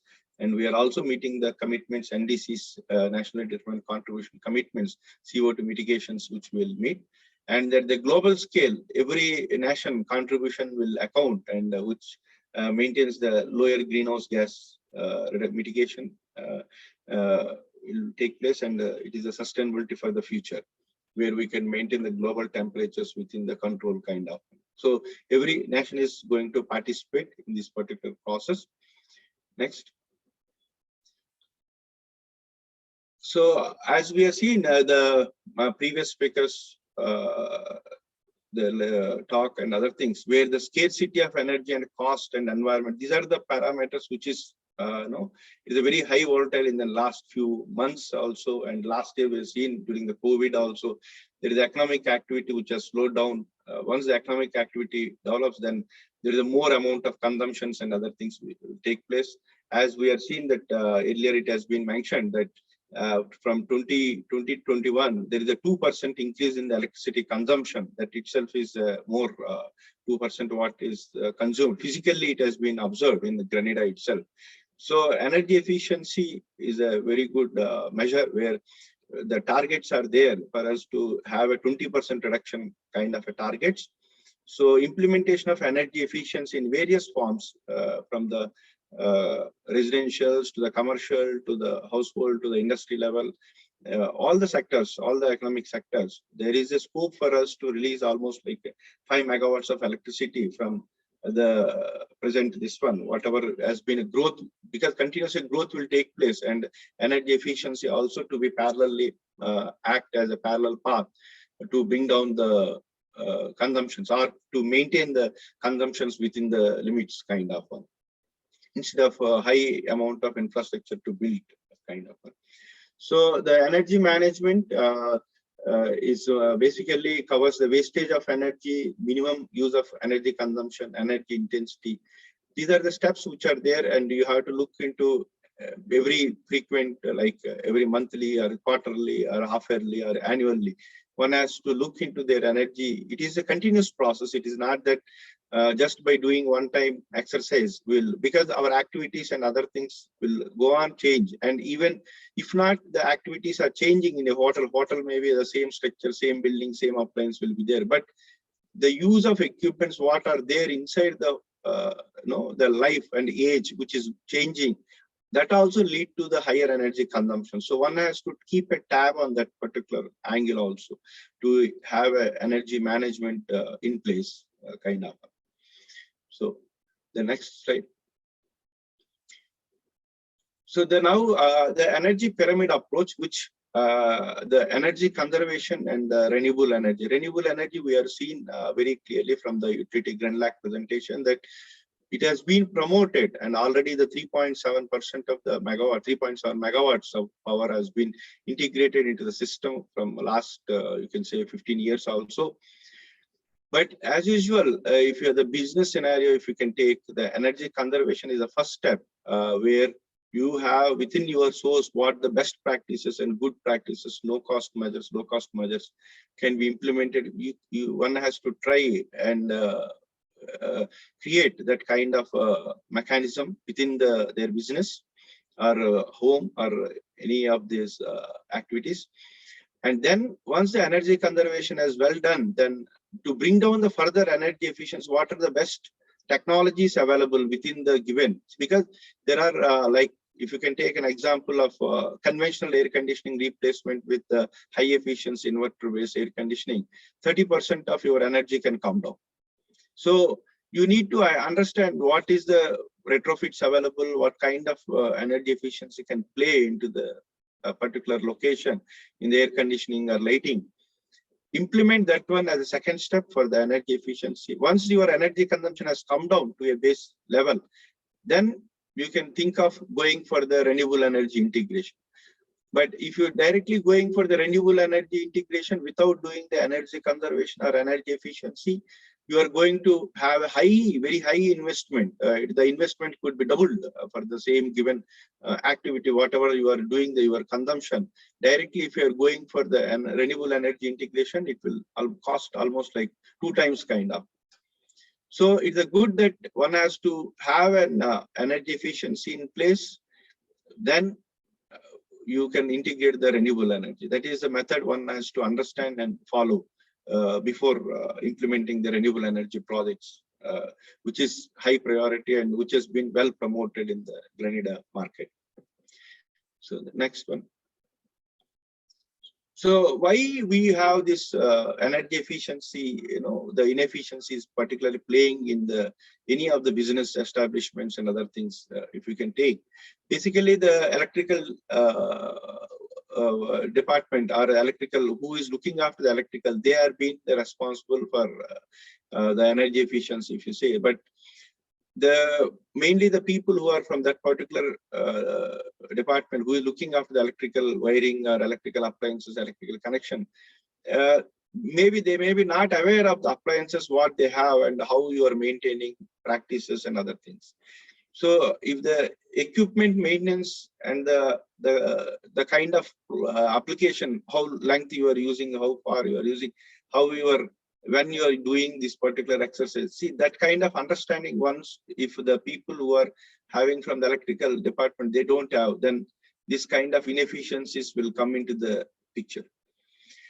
So there is no procedures, the standard SOPs. One has to look based on the interactions with the people who are operating the equipments or the particular system, particular items.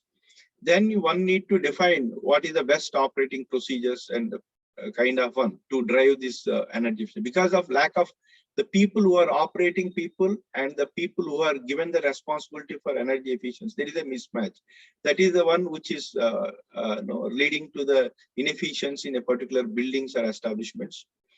And mainly some of the places where the vendors and the equipment suppliers, because they try to sell the product at the lower cost or the whatever is available are coming to the market, but they don't look into the energy efficiency into the picture. So it is a awareness the customers should know. Even it is a little bit higher cost, or the initial cost may be high, but the energy efficiency, how it is going to impact, and high performance equipments can be procured kind of. So this is a typical challenge what one can see in any facility. Now, next slide. So it is a very important, if you want to adopt the energy management and energy efficiency for your hotel or facility or establishment, one should have a clear-cut vision, and you can draw an action plan by so and so. I need to bring it down by 5% or 10% kind of one. That kind of a vision one need to drive, and you can have a multidisciplinary. You can call a set of people who are working in the activities instead of only responsible making people who are looking at the electricity. You need to have 2 or 3 or 4 people who are being responsible for using the energy as well as getting the energy into the facility. Kind of a team you need to frame.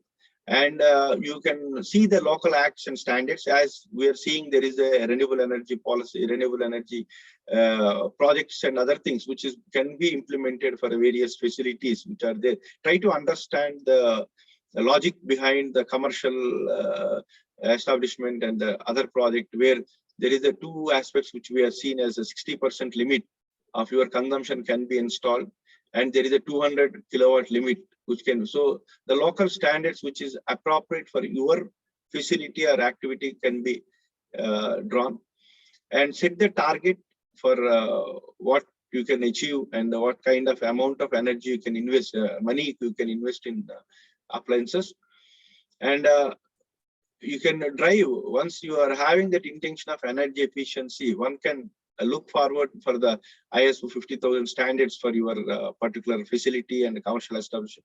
That gives a very clear monitoring. The ISO 50,000, once you are adopting, that shows that your energy management principles you are following, and you have a better monitoring and verification is in place where you are doing kind of. So nobody can question that the energy efficiency you are not adopted your facility kind of. And you can draw a monitoring plan based on the metering and facilities what you have at your particular facility. Next slide. So as we have seen, the air conditioning and the lighting, these are the 2 very specific areas which has been the high energy consumption activity, apart from the transportation and you have a heating appliance for cooking and other things. But electricity consumption wise, the cost factor was in the hotels and other establishments, financial institutions, if you can see. Mainly the window ACs and split air conditioners are the mainly used air conditioner. Is basically the control. As I told, we can have what is the set requirement. Is it a 22 degrees or 24 degrees? Sometimes the installation of split air conditioner is one room, and where the person who is sitting in the next room, there will be partition will be there where they expect that air will flow from the top to the next room and try to maintain so that they keep the temperatures lower, temperatures like 20 degrees or 18. That is all leads to operational control kind of aspect. And poor maintenance, there is always to gain a high efficiency, you need to maintain as per the set standards provided by the OEMs, original manufacturer, or the maintenance schedules what they have for 6 months once the evaporator to be cooled, cleaned, or the gas to be checked, how much gas is there, filling up of the gas pressure to maintain. So these are the kind of things one need to look very specifically so that the efficiency can be driven. Whereas if you can see, the people will be procuring the high efficiency air conditioning, high performance units in shopping areas or hotels. But after getting the new equipments, the operational gaps where when it is required, you will not use all the timer settings even like a night 10 p.m. afterwards when the guest is not there, it need to go to the higher temperature setting. That kind of provisions will be there in the new generation equipments, but how it has been operated is a challenge. And even the maintenance of the new equipments where the high efficiency freon gases are being used, there is a different protocol is there for maintenance of these particular equipments. And the micro level monitoring plan, the performance of the equipments based on the seasons, based on the number of guests in use, those kind of planners, the training and awareness, those kind of things will be missing in the operations when you are procuring the new high efficiency equipments. So these are the methods where if you can adopt and you can correct yourself, then definitely energy efficiency will be taking place in the facilities. Next. Just I am giving how one can have a mapping of energy in a hotel, very particularly typical case, if you can say small hotels, where you have a beachside resort hotel kind of one, where you have a first and ground floor, the 2 floors are there. And if you can see the air conditioners at the different places like restaurants and lobby are the high energy consumption areas. And whereas the kitchen, which uses the LPG and the charcoal, the barbecue, which is outside the kitchen, where people will prepare something, that is also an energy. And utility, where the diesel generator is there as a backup generator, that is also energy consumption. And first floor and second floor corridor lighting, where continuously people will be kept on, depending upon between the guest rooms and other things.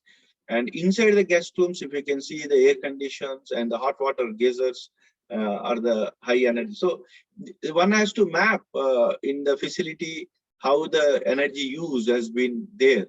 What is the high amount of energy consumption which is taking place in the bill, or even if you are having electricity bill, how the share of this energy has been used. If the number of guest rooms occupancy is less in particular month, then what will be the energy consumption, fixed energy consumption is happening in that particular hotel, also can be defined through this kind of energy mapping exercise. Then once you have done the mapping, then the next slide. So you can prioritize where and how the energy has been accounted with the symbols which I just shown. The guest rooms and common areas where the air conditioners and split ACs are the main energy users.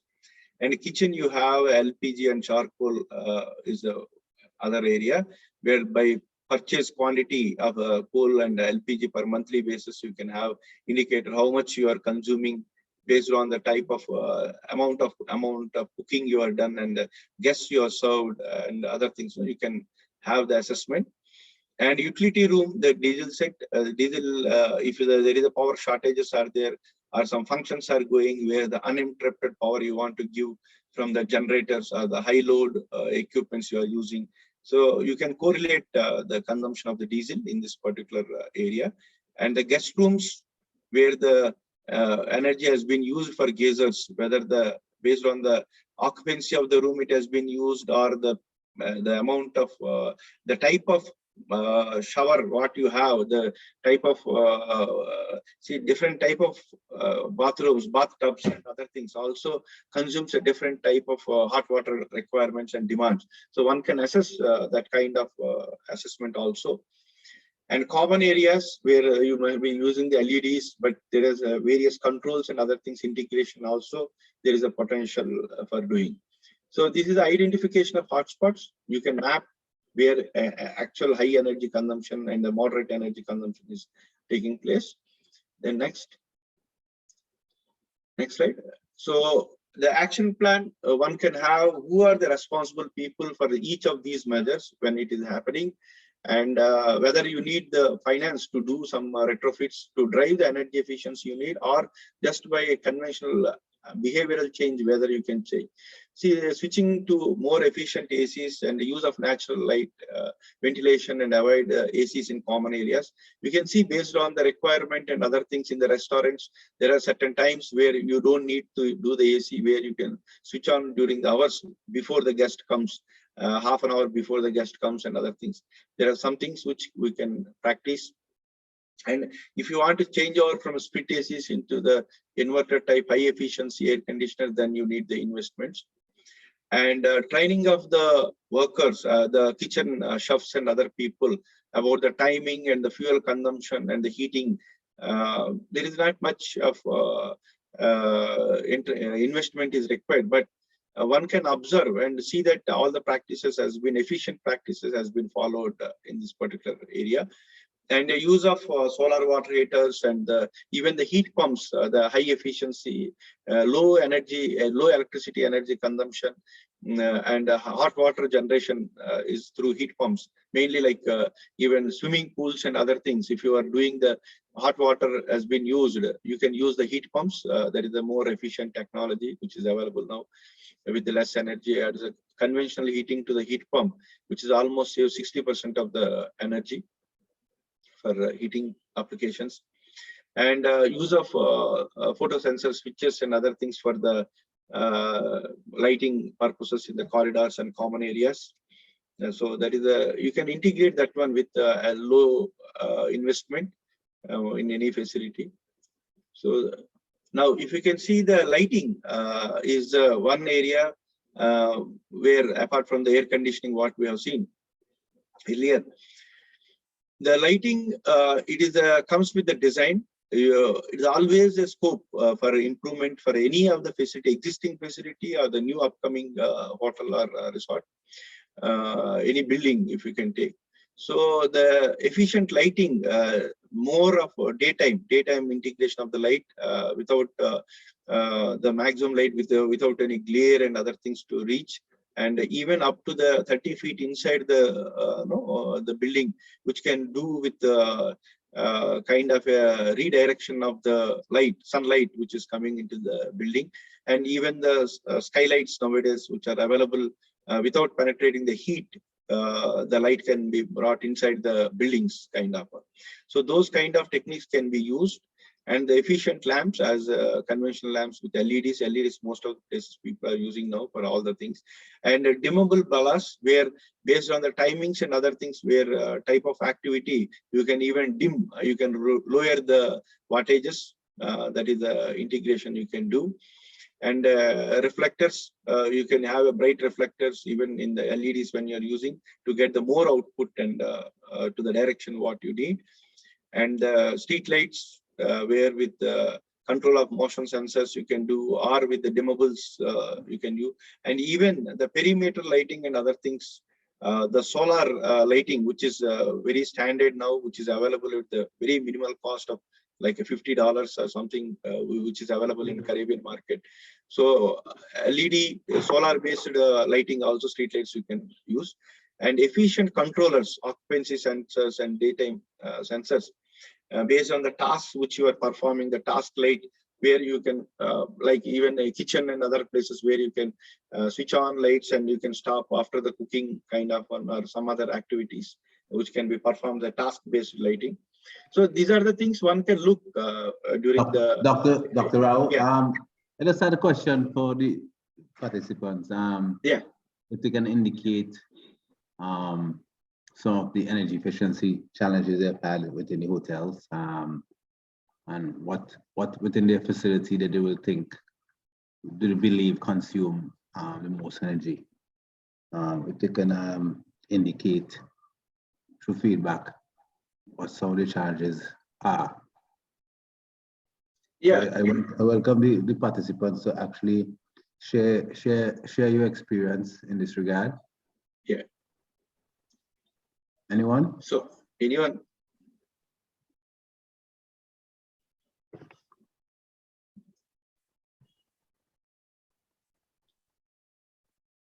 Okay, I am having 2 or 3 slides. Then we will take the questions from the participants based on their consumption patterns, which areas, other areas are there for the energy efficiency, probably. Okay. So next slide. Yeah. Yeah. So air conditioners also you can follow. As I told, it is a continuous process of improvement in the air conditioning methods also. You can have a regular housekeeping and maintenance and energy use consumption as a normal conventional one. Then look into the energy efficiency equipments and the storages. The chillo, there is even the chemical storages are available nowadays for cold rooms, cold storages and other items. So you can try to get where the minimum energy is being used by using the chemical storages kind of one. Then look forward for the solar air conditioning or the total building air conditioning kind of. So this is the one of the methods one has to look very clearly. Next slide. So energy use, whichever the form of energy, whenever we are using, we need to ask ourselves a question, the energy where we are using this particular energy and when it is needed, whether which time of the period which is required for this particular equipment to switch on or switch off kind of one, and how much we needed for that particular in terms of quantity. We can have a measurement devices. And the quality of the energy, whether the high intensity at the small time, short time you need, or a longer period you can use the same energy, one need to decide. So this is once if you can ask question on these particular area, how and where and when it is needed and the quality of energy which is required, then you can come to a conclusion that the cleanest possible energy which you can drive for that particular activity within your premises kind of. Then next slide.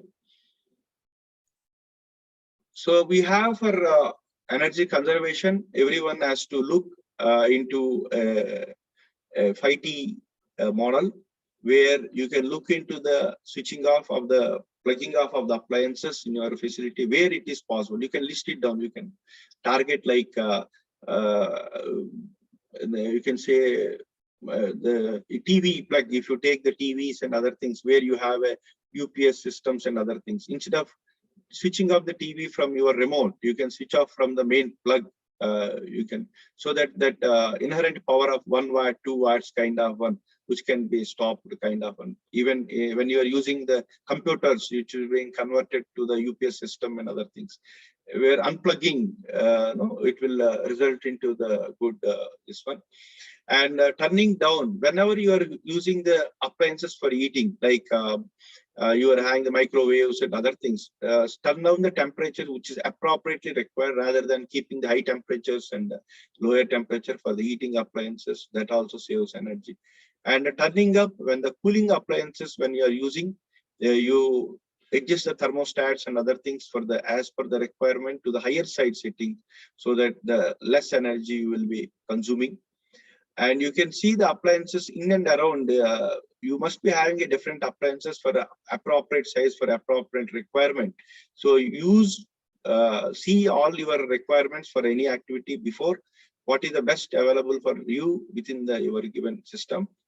And then you look for the turnout where some of the equipments, if like a split ACs or air conditioner, which has been having a life of 20 years or 15 years, or maybe it must be burned out 2 or 3 times. There is a lot of motors, kitchen exhaust fans and other things in the hotels and other things where the burnout will be more. If anything, any small motor which is burned out for more than 2 or 3 times, it's better to replace that one with the new motor rather than doing a rewinding 2 or 3 times and repairing and keeping it the equipments, even the small pumps and other things. So one has to look around the turnout, what is the frequency of failure and frequency thing. Even though the life, one can say it is having a life of 10 years or 15 years, but type of operation, type of application, there will be failures and other things will be there. So repairing and other things cause a high energy consumption. One need to have define that particular aspect also before turning it out of the equipments. So these are the 5 T's one can remember based on your use of energy. Then next. So as we are seeing, the energy wise, the electricity is the one, and the other one is the transportation is the energy. We have seen the Caribbean, we are very closely working in other islands, other places where we have found the good imported EV, which is we are getting at $40,000 to $50,000 US, which has been landed price today's cost. For the battery size of these cars, where it can be accommodate like 3+2 kind of 5 persons kind of a car, good comfortable cars, where the battery storage is of 40 kWh battery for a charge, which is single charge once you do. and it can run for almost like 240 to 300 up to 280 also we have seen, depending upon the type and how we are riding the car. So if you can see a car, normally the price of today's gasoline price, what we have, it will come for 22 or 25 cents, US cents per kilometer. Whereas the EV, by using the grid power, Grenada grid power cost, once if you take the 80 cents kind of one per unit, 40 plus 40. Still, the EV charge, it will work 5 cents per kilometer. The return on investment will be like a 2,000 kilometers, where if tourist vehicles are running something for a 200 kilometers per day kind of one, the paybacks will be. So what we're looking is the initial cost for, instead of taking the grid power and other things, even the solar PV battery stations can be installed through the financial institutions, can look into this particular angle where to promote the complete renewable. See, only putting into the rooftop solars and other things is not only the solution, but the transportation is another area where the good amount of energy has been consumed.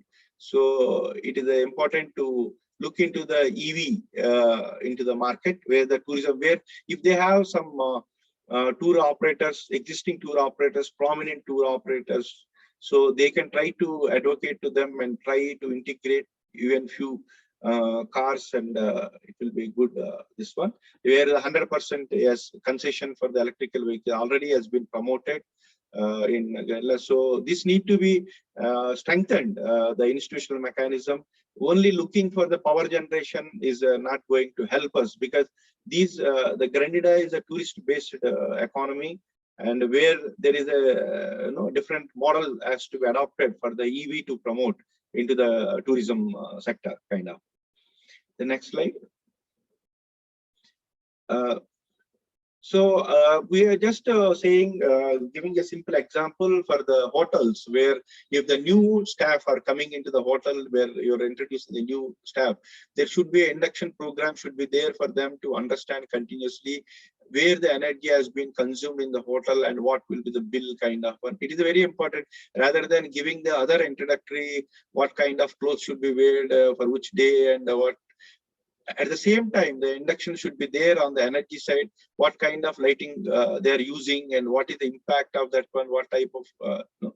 So we have prepared a small chart kind of one, where they can fill, you can give an exercise to the new people, new inductants to the hotel, and they can understand, so that they will have the practice of going there and switching off, and they're doing the cleaning of the room and other area. When they see there's a cost consciousness will be built with the people, and calculate the cost of energy per day per room, type of room, if it is a single occupancy, double occupancy, type of appliances are there, luxury, suite and all. So the cost incurred for the energy for that particular one, that awareness should be built in the staff members. That also leads to some level of the behavioral change, and people will see that there is a close control can be done kind of one. The next example. Then we have the other one is like tracking up of the vehicles. See, there is a one need to have an efficient model. There may be most of the cars will come as a reconditioned cars and other things, but still based on the life and the amount of kilometers used, there is a lot of change will be there in the operating of the cars. So one can have a monitoring on the cars and see that which car can be used for more amount of trips, the efficient cars kind of one, or that can be promoted or discarded. It will help once the monitoring is there on the fuel efficient vehicles. It will also help in the driving the energy efficiency, energy conservation in the transport use. Next. Yeah. Okay. So this is the first session on the fundamentals of energy. The second section we go before the break. Just I would like to take questions. There is a one question. There is a renewable air conditioning, solar air conditioning is also available now in the market. That is one of the question has been raised. Yes, based on the cost and other things, one can try to do.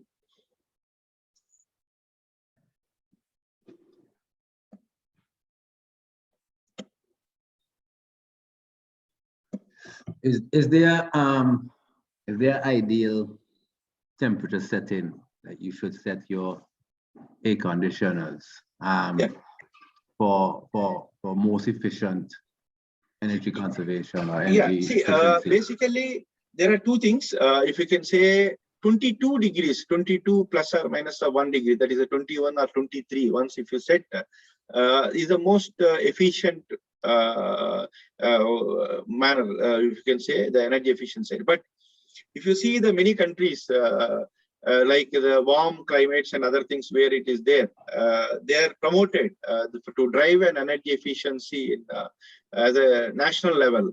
As a 24 degrees set temperatures has been promoted in many places, because see, it depends on the type of clothing what you are wearing and other things also sometimes, and the amount of occupancy. If the small area, more number of people are occupied, if you put 24 degrees, it may be not comfortable, the people will feel. But depending upon the type of activity, 22 degrees is considered to be the most appropriate. But as a national practice, people are trying to promote the 24 degrees kind of. I can give you an example. In Japan, the government is promoting when there is a conventions or functions or meetings are there, they're promoting people not to wear the coat, so that the hotels can adjust their room temperatures to 24 degrees kind of. So this is how the policies are being changed by, and new things has been integrated. Even some of the good hotels, the chain of hotels, they are also coming with the new practices kind of. Yeah, Deacon, can I, my hand is raised, I'm not sure if you're seeing it. Yes, yeah, please. Yeah, I want to offer some reaction to the question that you raised with regards to the ideal temperature to set the air conditioners. Yeah. In some countries, they have set standards for that, which is mandatory. Yeah. And it hovers around 24 degrees Celsius, 23 thereabout. Yeah. And that is what we call comfort cooling. Yeah. But outside of those standards, there's a rule of thumb that is generally applied on the Fahrenheit scale, I think, and I'm subject to correction here. It's supposed to be about 5 degrees lower than what ambient temperature is, as a general rule of thumb. Yes. Yeah. What happens in most cases, we really set the thermostat too low. So the minute time you see people start wearing coats and things in a room, it's obvious that the temperature is set too low. Yeah. And from my experience, 24 degrees is comfort cooling. I've seen situations where the thermostats are set even at 25 and people are comfortable. Yeah. So a number of factors must be considered. Ambient temperature is one. Yeah. The purpose for which the room is being used, the number of persons in it, the amount of glass, etc. Yes. Yes. Yes. But 24 degrees thereabout is ideal in most instances. Yeah. Yes, I agree with you.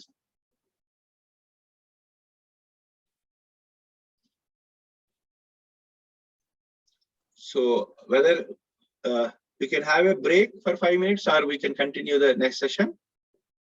Yeah, so before you go off, Natasha Joseph here, Grenada Development Bank. Your third slide before the last, there was a note, a footnote that spoke to financial institutions providing solar charging stations. Yeah. And I'm curious about the financing model for something like that. I mean, I understand if you're financing a private investment, that something like that would be feasible. Yeah, basically what I am looking is the financial model as a promotion.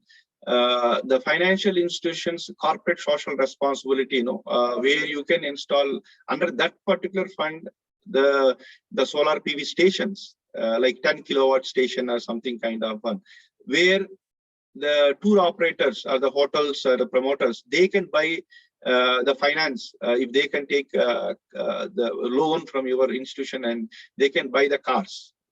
So it is not the burden for them to have, see, they can have a charging at their house also with the Grenada power, but as a corporate social responsibility, the financial institutions can play certain pockets. They can have a solar based charging stations where these people who are taken the cars under the loan from your institution can go and charge their vehicles there, kind of. So that is one has to look into that particular angle. That's what we are trying to say. That's very interesting. Thanks for your response. Yeah, sir. Thank you.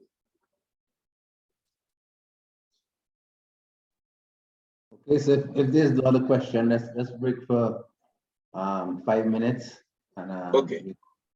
resume at yeah 11:25. So 8 okay. minutes. Right. Yeah. Okay? Yeah.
Okay, Dr. Rao, about 30 seconds, we can continue. We're about, we're about 30 minutes behind time. So I will ask the participants, to allow a little extra time into your lunch. Or unless we can go through some of these slides faster than normal. We're supposed to finish at 12 o'clock, but we're running a little bit behind time. So yeah, we'll try to close. Yeah, Yatharth, you can start. Yes, you can start session 3. Go ahead.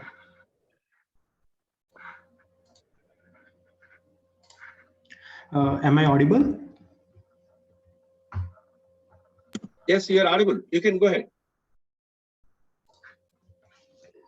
So in session 2, we have learned about what is energy, what is like a difference between energy efficiency and energy conservation, and why energy efficiency and energy conservation is important in our daily life and even in our plant or industry, even in hotels also. Then before closing that session last, we learned about 5 T's for energy conservation. And that 5 T's are most important part of any energy audit process, or if we want to save energy in our hotels or in our industries or facilities, that 5 T's play a very important role. If you follow that 5 T's principle, then you yourself can do, or yourself can find out what are the potentials of energy saving in your hotels. And so in session 3, we are going to look about how to conduct energy audit. So before we start, the question arises, what is energy audit? So we all know energy can neither be created nor be destroyed. Hence, whatever energy, or we can say electric energy we consume, it converted into useful energy. But in conversion of this energy, the raw energy into useful energy, some part of the energy get lost. For example, if we take about electric motor or if our fan, washing machine, energy is lost in the form of heat. So energy audit is the process to find out where all the energy losses are happening and how to reduce that loss. If we talk about a theoretical definition, then energy audit is defined as the verification, monitoring, and analysis of energy use, including submission of technical report containing recommendations for improving energy efficiency. And it will also tell about the cost benefit analysis and an action plan that is required to reduce the energy consumption. Why we need energy audit? So in any industries, including in hotels, 3 top operating expenses are energy, labor, and materials. So the only way to reduce energy cost is by reducing the energy consumption, but without affecting the final output.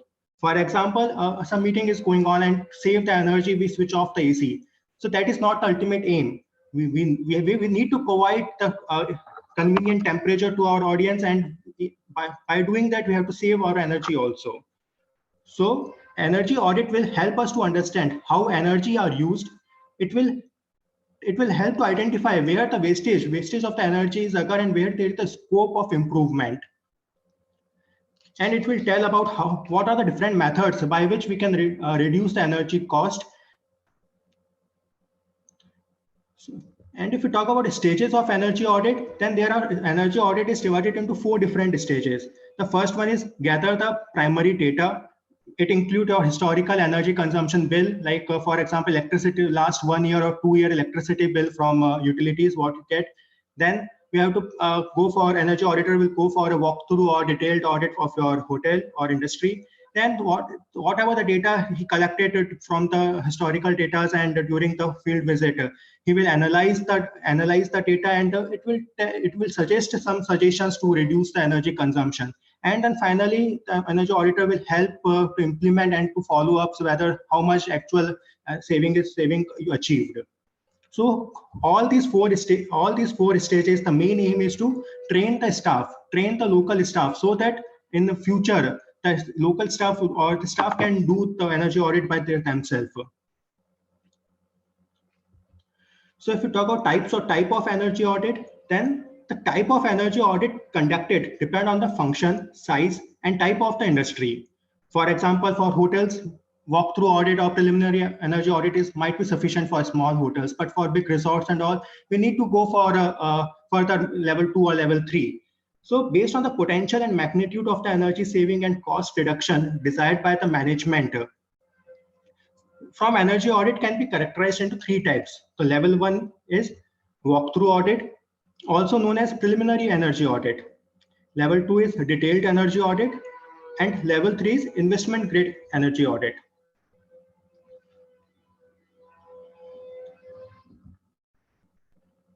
So the first one is basic audit is walkthrough or preliminary energy audit.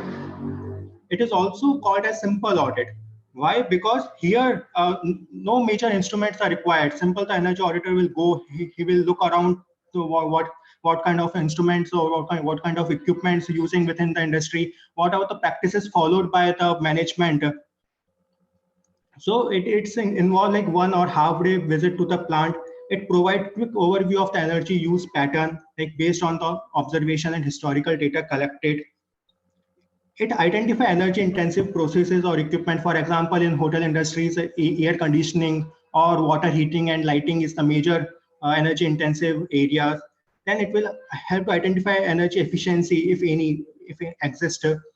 Then it will tell about what the scope of savings based on like a thumb rule. For example, like in previous session, we have seen for air conditioning, the thumb rule is to set the temperature at 24 degrees centigrade.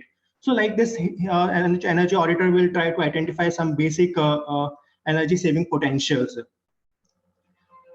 Then based on that energy saving potential, it will tell the management what are the areas which require attention to save the energy. Then finally, it will tell what are the like immediate or low cost improvement methods can be achieved. For example, like setting the air conditioning temperature 24 degrees centigrade. No investment is required. And in same way, if we require to replace our conventional water heater with solar water heaters or heat pumps, it required investment. So it will tell different kinds of energy saving potential exist, and it will segregate that potential into 2 or 3 categories, like no or low cost energy saving potentials, or energy saving potentials which require huge investment. So based on the walkthrough audit, it will all the data analysis, all the data collected during the walkthrough audit, it become as a base for the next level of energy audit, which is detailed energy audit, and which required instrument to do measurement also.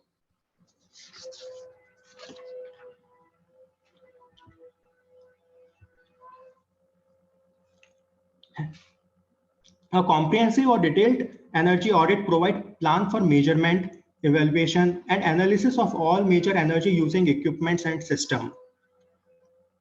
This detailed analysis offers the most accurate estimate of energy savings and cost. It also includes cost benefit analysis of energy cost saving calculations and project cost. So the detailed energy audit can be done in 3 phases. The first one is pre-audit phase, and then audit phase, and last is post-audit phase. In pre-audit phase, the auditor will do the discussion with the energy manager or the management team from the hotel industries, and try to identify what the actual requirement of the management. Then it will try to collect historical data, like for example, like electricity bill from utilities, and it will analyze. It will see the yearly load variations. If it might be possible that during a festival season the load increases, and during like monsoon season, or when the tourists are less, that time energy consumption is low. So it will try to identify how the load of any industry varies with respect to time or with respect to any season. And then it will finally tell at what time the energy audit can be conducted, what is the best suitable time to do, and how many days it will require. During audit phase, the energy auditor will go with all the required instruments, and it will perform the efficiency evaluation of the different equipments. For example, like air conditioning, energy auditor will calculate what is the specific energy consumption of the air conditioning system. it will do balance of the both electrical and thermal energy. For example, X unit of the electricity we are consuming. So which area is consuming more electricity? It will try to identify, and it will identify the energy conservation opportunities which exist based on the measurement done using the instrument and historical data. Then it will calculate in terms of cost, how much cost can be saved by implementing that energy conservation opportunities, and in how much in that payback will come, like whether it's immediate payback or how many years it will take. Then finally, it will submit a technical and feasibility report to the management, which include all observations, all the energy saving opportunities, and also include the financial benefits. And finally, it will also help management to implement that energy conservation measures. During post-audit phase, it include only two parts. First, implementation and monitoring. Auditor will help to implement the energy saving opportunities in any industry, and after implementing, it will also monitor how much actual saving we achieve. So the level 3 is investment grade audit. So as I told you earlier, the saving potential can be categorized into three categories. So two categories. So no or low cost implementation, and saving potentials where huge investment is required. So the potentials where huge investment is required, it required further analysis. And it also required financial analysis also. If it takes, suppose take a loan from the bank, then bank will ask about NPVs and IRR, what are the. So all these processes, it will come under investment grade audit. This is like a guaranteed saving verification plan. So after implementing any energy saving opportunity, how much exact saving, how much we are going to get, that is going to tell by an energy auditor in an investment grade audit, and it is done only for those only for that areas we have required huge investment.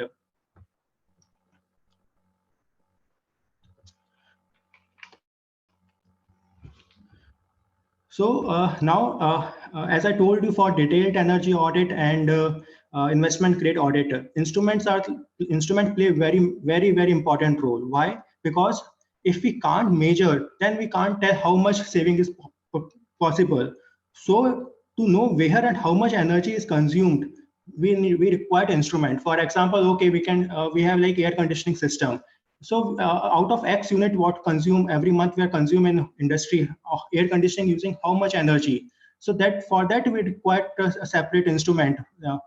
And although like when other apart from air conditioning, we have water pumps, borewell pumps in industries. So what's the efficiency of that borewell pump? For that also we require to calculate how much energy or electricity is consumed by that particular pump. So instruments play a vital role in energy audit to characterize and quantify energy. So an instrument provides a mean to monitor equipment performance and check conditions. As I told you, to evaluate the efficiency of any equipment, we require instruments. And instruments, audit instruments generally divide into 5 categories: thermal, mechanical, chemical, electrical, and lighting. When we talk about electrical instrument, it is used to measure voltage, current, any harmonic to harmonic distortions, and active, reactive, and apparent power consumed by that particular equipment. Then what's the power factor, whether the power factor is very low or high, or it's maintained optimum level. What's the frequency we are getting from the grid, and then any voltage or current unbalance is happening or not. So to identify all these electrical parameters, we have 3 kind of instrument. So the first one is 3-phase load analyzer. This particular instrument is used only for those instrument of feeders where unbalance is there. For example, incoming power that is coming to industry, that to measure the total power consumption by any industries or any hotel, we require 3-phase load analyzer, because industries or hotels, it consists of both 3-phase and single-phase load. Single-phase load might create unbalance between the phases. So to know the unbalance of voltage, to know the unbalance load unbalance, we require 3-phase load analyzer. For balanced or single phase load, we can use single phase, three phase balanced load analyzer. It can be used for like a household income where single phase connection is there, or for a large motor where like all the three phases are balanced. Like for air compressors, we can use a single phase load analyzer because all the load between the three phases are distributed equally. Then to measure instantaneous rating, we can use instantaneous power analyzer. So this single phase and three phase load analyzer, here we have an option to logging for 24 hours or any time duration. It will help to identify the load trend. For example, if we talk about air conditioning load, daytime or peak sun, when it's there, the air conditioning load is maximum highest, and during night time it will reduce. So to know the load variations, we can put a three phase or single phase load analyzer. It has the option to do logging also, and that recording we can finally take and convert it into Excel sheet. But instantaneous power analyzer, this instrument is used only to take instantaneous measurement. For example, like lighting load, or for example, like if any fan is there, pedestal fan, to note how much it consumes, then we can use electricity consumed. We can use instantaneous power analyzer. Here, data recording option is not available. Then mechanical instrument, if you talk about, then the first is tachometer. It is generally used to measure the speed of any rotating equipment, such as electric motor, pump, and it can be of any type, contact type or non-contact type. So when in many cases we have pulley system where we use belts. So to know what's the sagging between the sagging in the or we can say leg, we require to measure the speed of the fan or the speed of the motor. So that time we can use a tachometer. The second instrument is ultrasonic flow meter. This instrument is used to measure the water flow of the liquid, any liquid, we can say, but especially for water through the pipes. So for example, if we want to calculate the efficiency of the pump, to calculate the efficiency of the pump, we require two or three parameters. One is electric power consumption by the pump that we can record through instantaneous, or if you want recording, we can use a data recorder also. And to measure the flow, what's the pump is delivering, we required ultrasonic flow meter. So it's a like contact type ultrasonic flow meter. Transducers are there. We have to place the transducers on the pipe, and then it will tell what's the flow inside that pipe. And here the recording option is also available. Like in data logger, we can record electric parameters. Here also that recording option is available, and that same recording we can download later and do analysis whatever we required. So the third mechanical instrument is anemometer. So this is like one of the most important instrument because for example, an anemometer is of like two types. One is like a simple anemometer, and second is hot wire anemometer.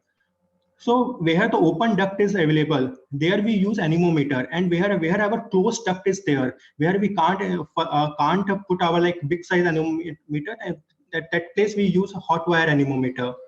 And also the range of temperature and range of hot wire anemometer, it can go up to 80 degrees centigrade. So for hot gases or hot air, we can use a hot wire anemometer, and for open duct like compressors, for compressors we can use a normal anemometer also. And anemometer is used to measure the air velocity, and this instrument is used to calculate the efficiency of fans, air compressors, and blowers. Even if you have like AHU also, that AHUs, there also we require anemometer to measure the airflow.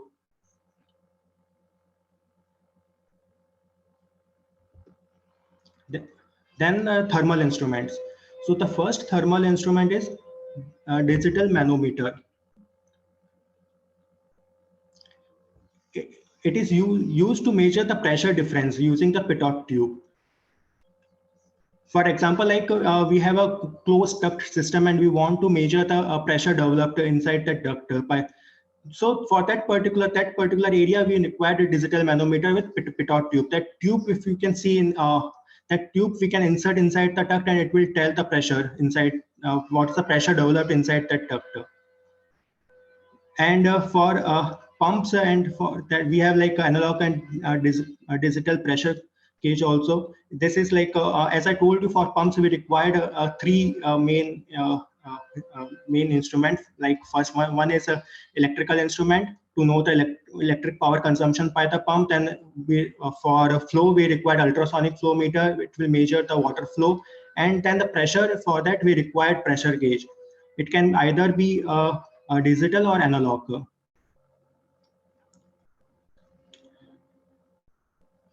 And then we have to measure the humidity, we use a hygrometer, especially for air conditioning system, and we require hygrometer to measure the humidity inside the room.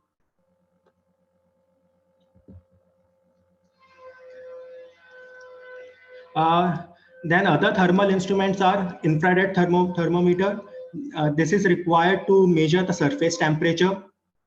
So then a thermography camera. This is this instrument is required to identify the leakage or hot spot or cold spots in any area or in any surface. Then thermocouple and the temperature indicator. So first, infrared thermometer and thermography camera, it's a like non-contact type. But thermocouple and thermocouple is like contact type. For example, like cooling towers we have, and we want to measure the temperature of the water. So that time we use thermocouple, and it's a contact type instrument, and it can measure up to like from -50 degree to 400 degrees centigrade.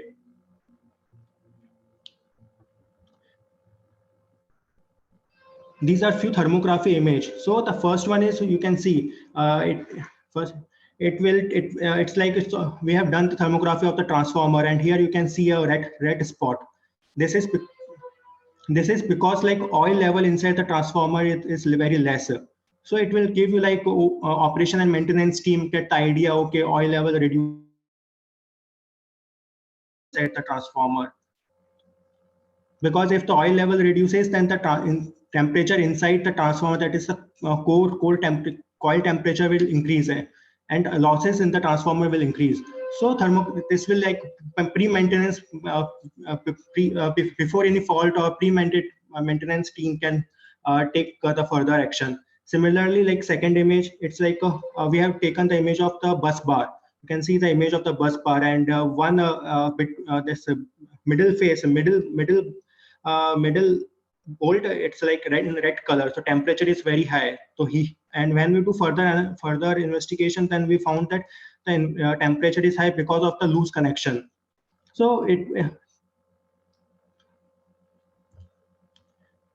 then again, this inside the motor terminal panel, we have done the thermography image. So here also you can see hot connection.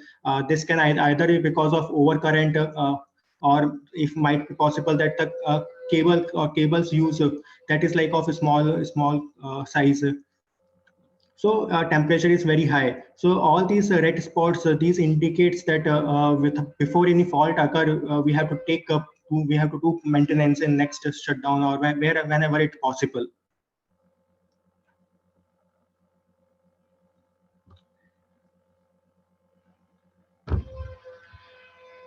Then the next instrument is like a temperature and humidity data logger. Like we have data logger to measure continuous variations in electric power consumption. We have data logger for water flow, to measure the water flow rate. In same way, we have like a logger also to measure the temperature and humidity.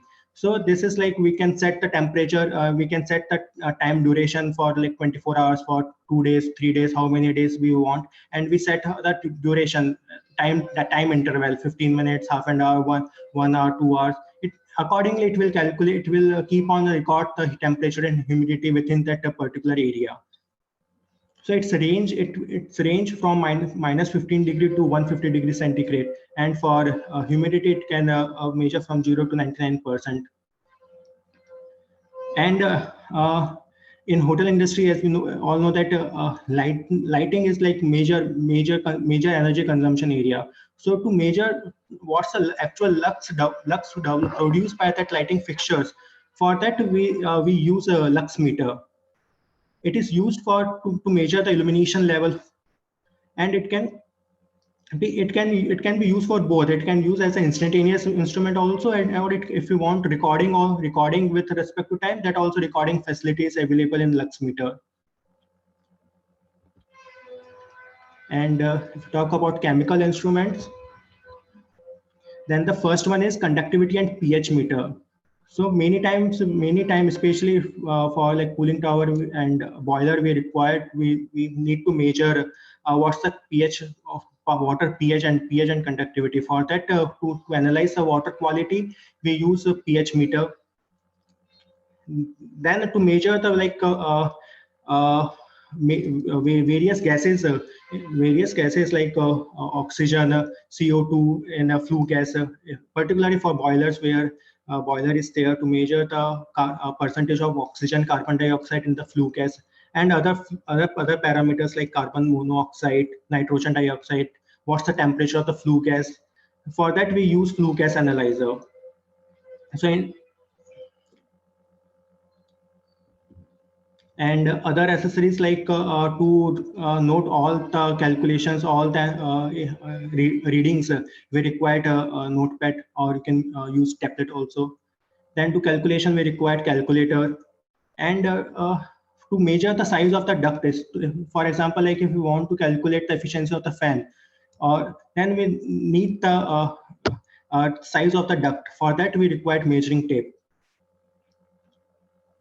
So these are the like few instruments which we can use in during energy audit, during comprehensive and detailed energy audit, and even in investment grade audit.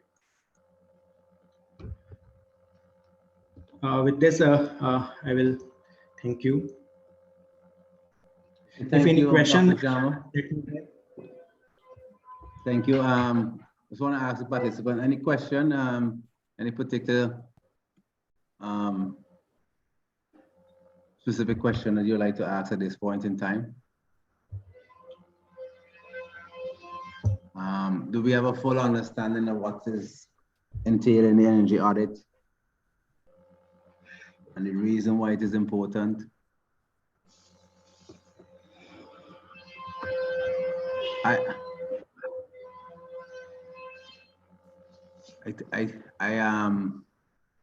So they can, if there are no questions, I would like to make a comment with reference to the second part of the presentation there. Sure, go ahead. I just want to highlight the significance of the energy audit, no matter at which level it's done, whether it's level 1, level 2, or level 3. I think it's critical to establish that baseline in terms of where you are as a consumer of electricity before you can make any other decision. So you need to establish what type of equipment you have, how much energy is consumed, and how that impacts on the costs that you pay at the end of the period. And then further to that, you need to look at the energy efficiency measures, energy conservation measures with reference to maybe retrofits or low cost and no cost activities that can be undertaken to help reduce your total consumption. And then the other factor that we need to look at is in relation to the presentation made by Mr. Jacob from Grenada. I know we tie that back to energy audits in the sense that very often we look at the amount that we pay on the bill, but that is not the best proxy to determine what your energy use and your energy management is all about. Because in Grenada here, the energy cost fluctuates every month. It's different every month. So looking at the energy, looking at the cost that we pay is not the best indicator as to our energy use. What we should actually be paying attention to is the amount of units consumed, which is the kilowatt hours, because that is what our real consumption is. So a lot of people go by the fact that this month they have to pay X amount of dollars, next month they have to pay X plus Y. And you think that your energy consumption has gone up. Your consumption has not gone up necessarily because the energy cost is what may have gone up. So the actual amount of units that you consume is what is the important factor.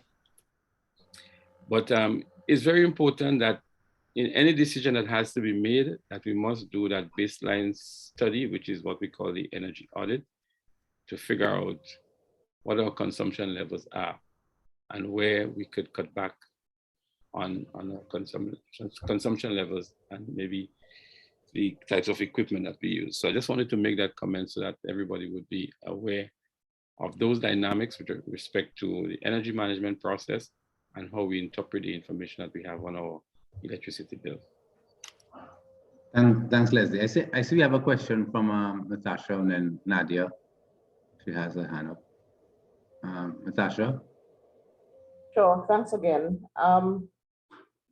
A comment maybe relating to what Mr. Smith just said as well. I mean, from a consumer point of view, and maybe even from an FI point of view, one of the things we need to consider is that a lot of even the baseline information that might be required sort of flies over the head of the regular consumer.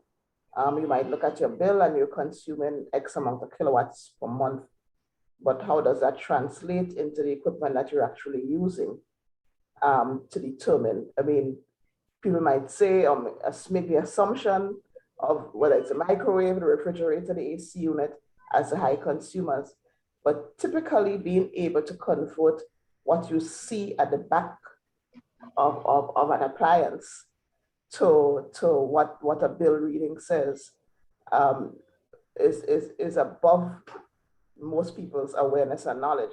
And so when we're talking baseline, especially from the financial institution perspective, we tend to rely on what the experts would say, which in most cases might be the supplier of equipment, or maybe a proponent sending in a project proposal. So in terms of that, that's where that information comes from. Also, I remember, I think it's Mr. Smith who mentioned in his opening remarks about the increased domestic consumption in 2020. And the immediate thought that came to my mind is we had a lot of more people at home. So is it that consumption went up because of that? Whether it's working from home or no unemployed or whatever because of COVID, you know, so is it really additional usage because maybe additional equipment, or is it change in behaviors and patterns? So in terms of the measurements, it's very technical, and the average person, I think, avoids it, for want of a better word. So in most cases, we're dependent on the perceived experts in the market to provide us with that sort of support. Thank you for your contribution, Natasha. Very well articulated. Nadia, you had your hand up. You had a question. No. No. So I think my hand is up again because I want to respond to Natasha's comments, which I think are well validated. And she's very correct to say that the ordinary homeowner or householder is not able to make or to establish that relationship between what they see on the bill and the equipment that they have in their homes and their behavior. And so that is an area that definitely needs to be addressed. As a matter of fact, in our first webinar in this series, we attempted to address the homeowners and young people, youth, and try to communicate and to help them understand the very same issues that Natasha has brought into focus. But there's a lot more, I think, that still needs to be done in terms of us creating that public awareness and education and getting the information into the schools as well as the primary level to get it integrated into the culture and into the mindset of young people. How energy operates, how we consume it, the implication it has for the environment, and the part that they can play to optimize the use of energy and to minimize its use as well. So Natasha, that point is well taken, and I think we need to have that holistic approach to it in the sense that we use the experts, the engineers, we use government as the policy drivers, we use the financial institutions, we use the media And everybody, a whole big approach must be taken so that that message is driven to the man on the street and the ordinary person, the homeowners, the housewives, etc., in understanding what happens at that level. Yeah, thank you. Thanks, Leslie. I just wanted to give a comment just based on my own experience and so on. I know they will mention temperature for ACs. Oftentimes what happens is the discomfort that you feel is actually the humidity. A couple of years ago, I was part of a workshop in Israel, and they had an experiment where they had a air conditioning unit at temperature setting at 26 degrees, and everybody felt it was at 20. And it was revealed that it was actually, your discomfort is actually humidity. So sometimes there's a combination between the temperature and humidity that makes you uncomfortable. And oftentimes, if you're in a very humid environment, that's what is causing the discomfort.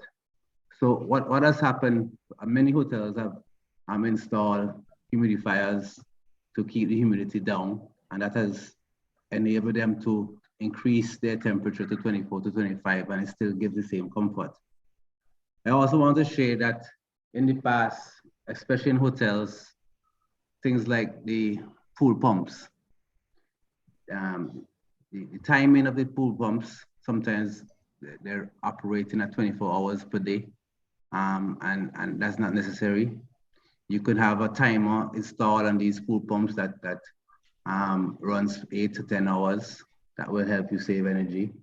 And there are many other energy saving things that you could do at very low cost that will help you conserve or reduce your utility bill.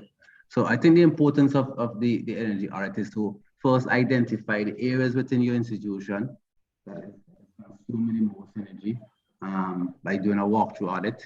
And once you identify those areas, then you can apply some policy or some measures to reduce that consumption of the energy. So that would be my comment to this session. And I still invite the participants of their own experience. Where do you believe that you're consuming the energy in your institution? And what policy can you implement to reduce that? So I open the floor to anyone who wants to comment further. Mr. Wilbert, just I would like to specify 2 points.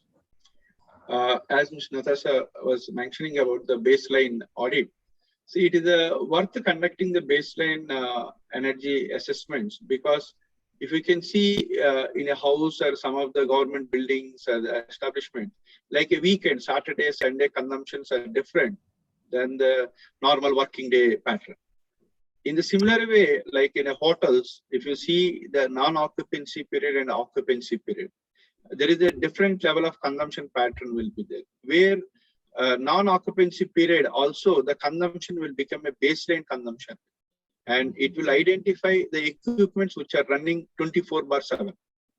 So once we identify under the baseline, the fixed amount of energy consumption when non-occupancy is there in the hotel, where if you try to do some kind of a retrofit or investment with the high upgraded technology of the equipment, your savings will be large.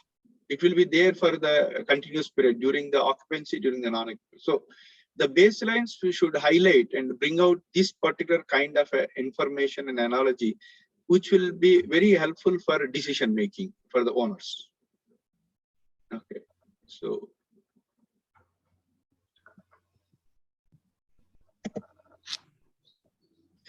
So Deacon, while others may be putting their thoughts together, I want to get back to the point you were raising about the air conditioning, because it's one of my areas of expertise, energy efficiency in the cooling sector.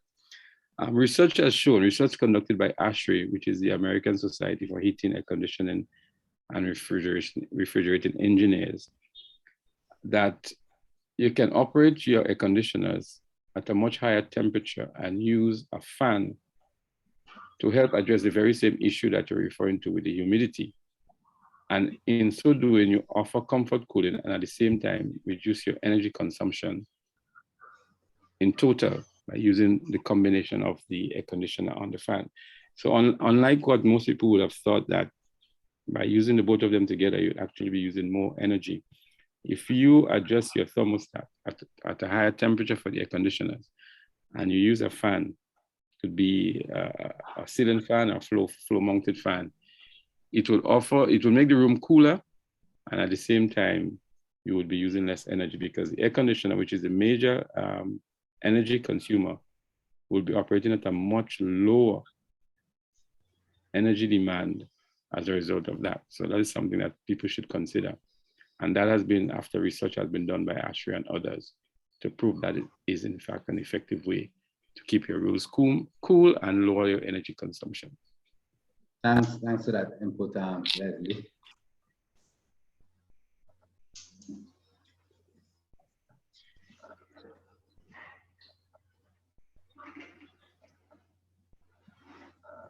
Any other comments or questions?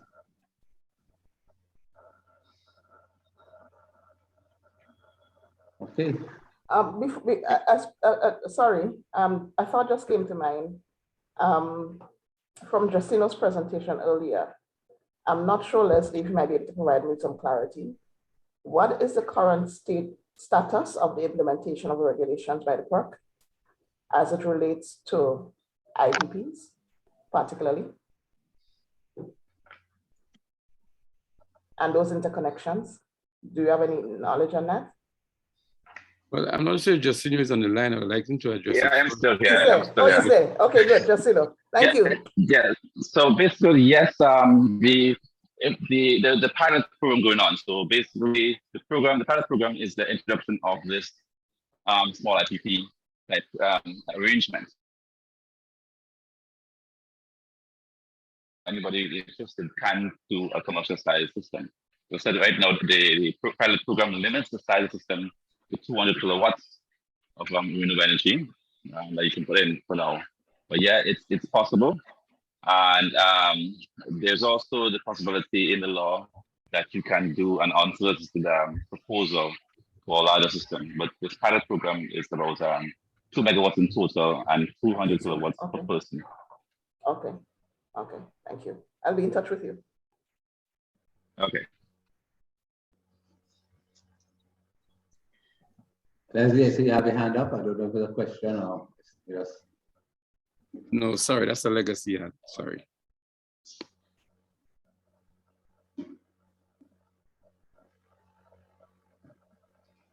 Okay, well, I think we had a productive morning. It's 12:07.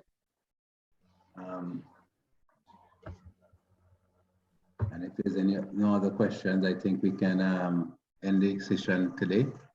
I want to thank the participants and the speakers for the time this morning, and thank the staff of IRENA and the government of Grenada putting together this webinar, and we'll discuss more about this tomorrow.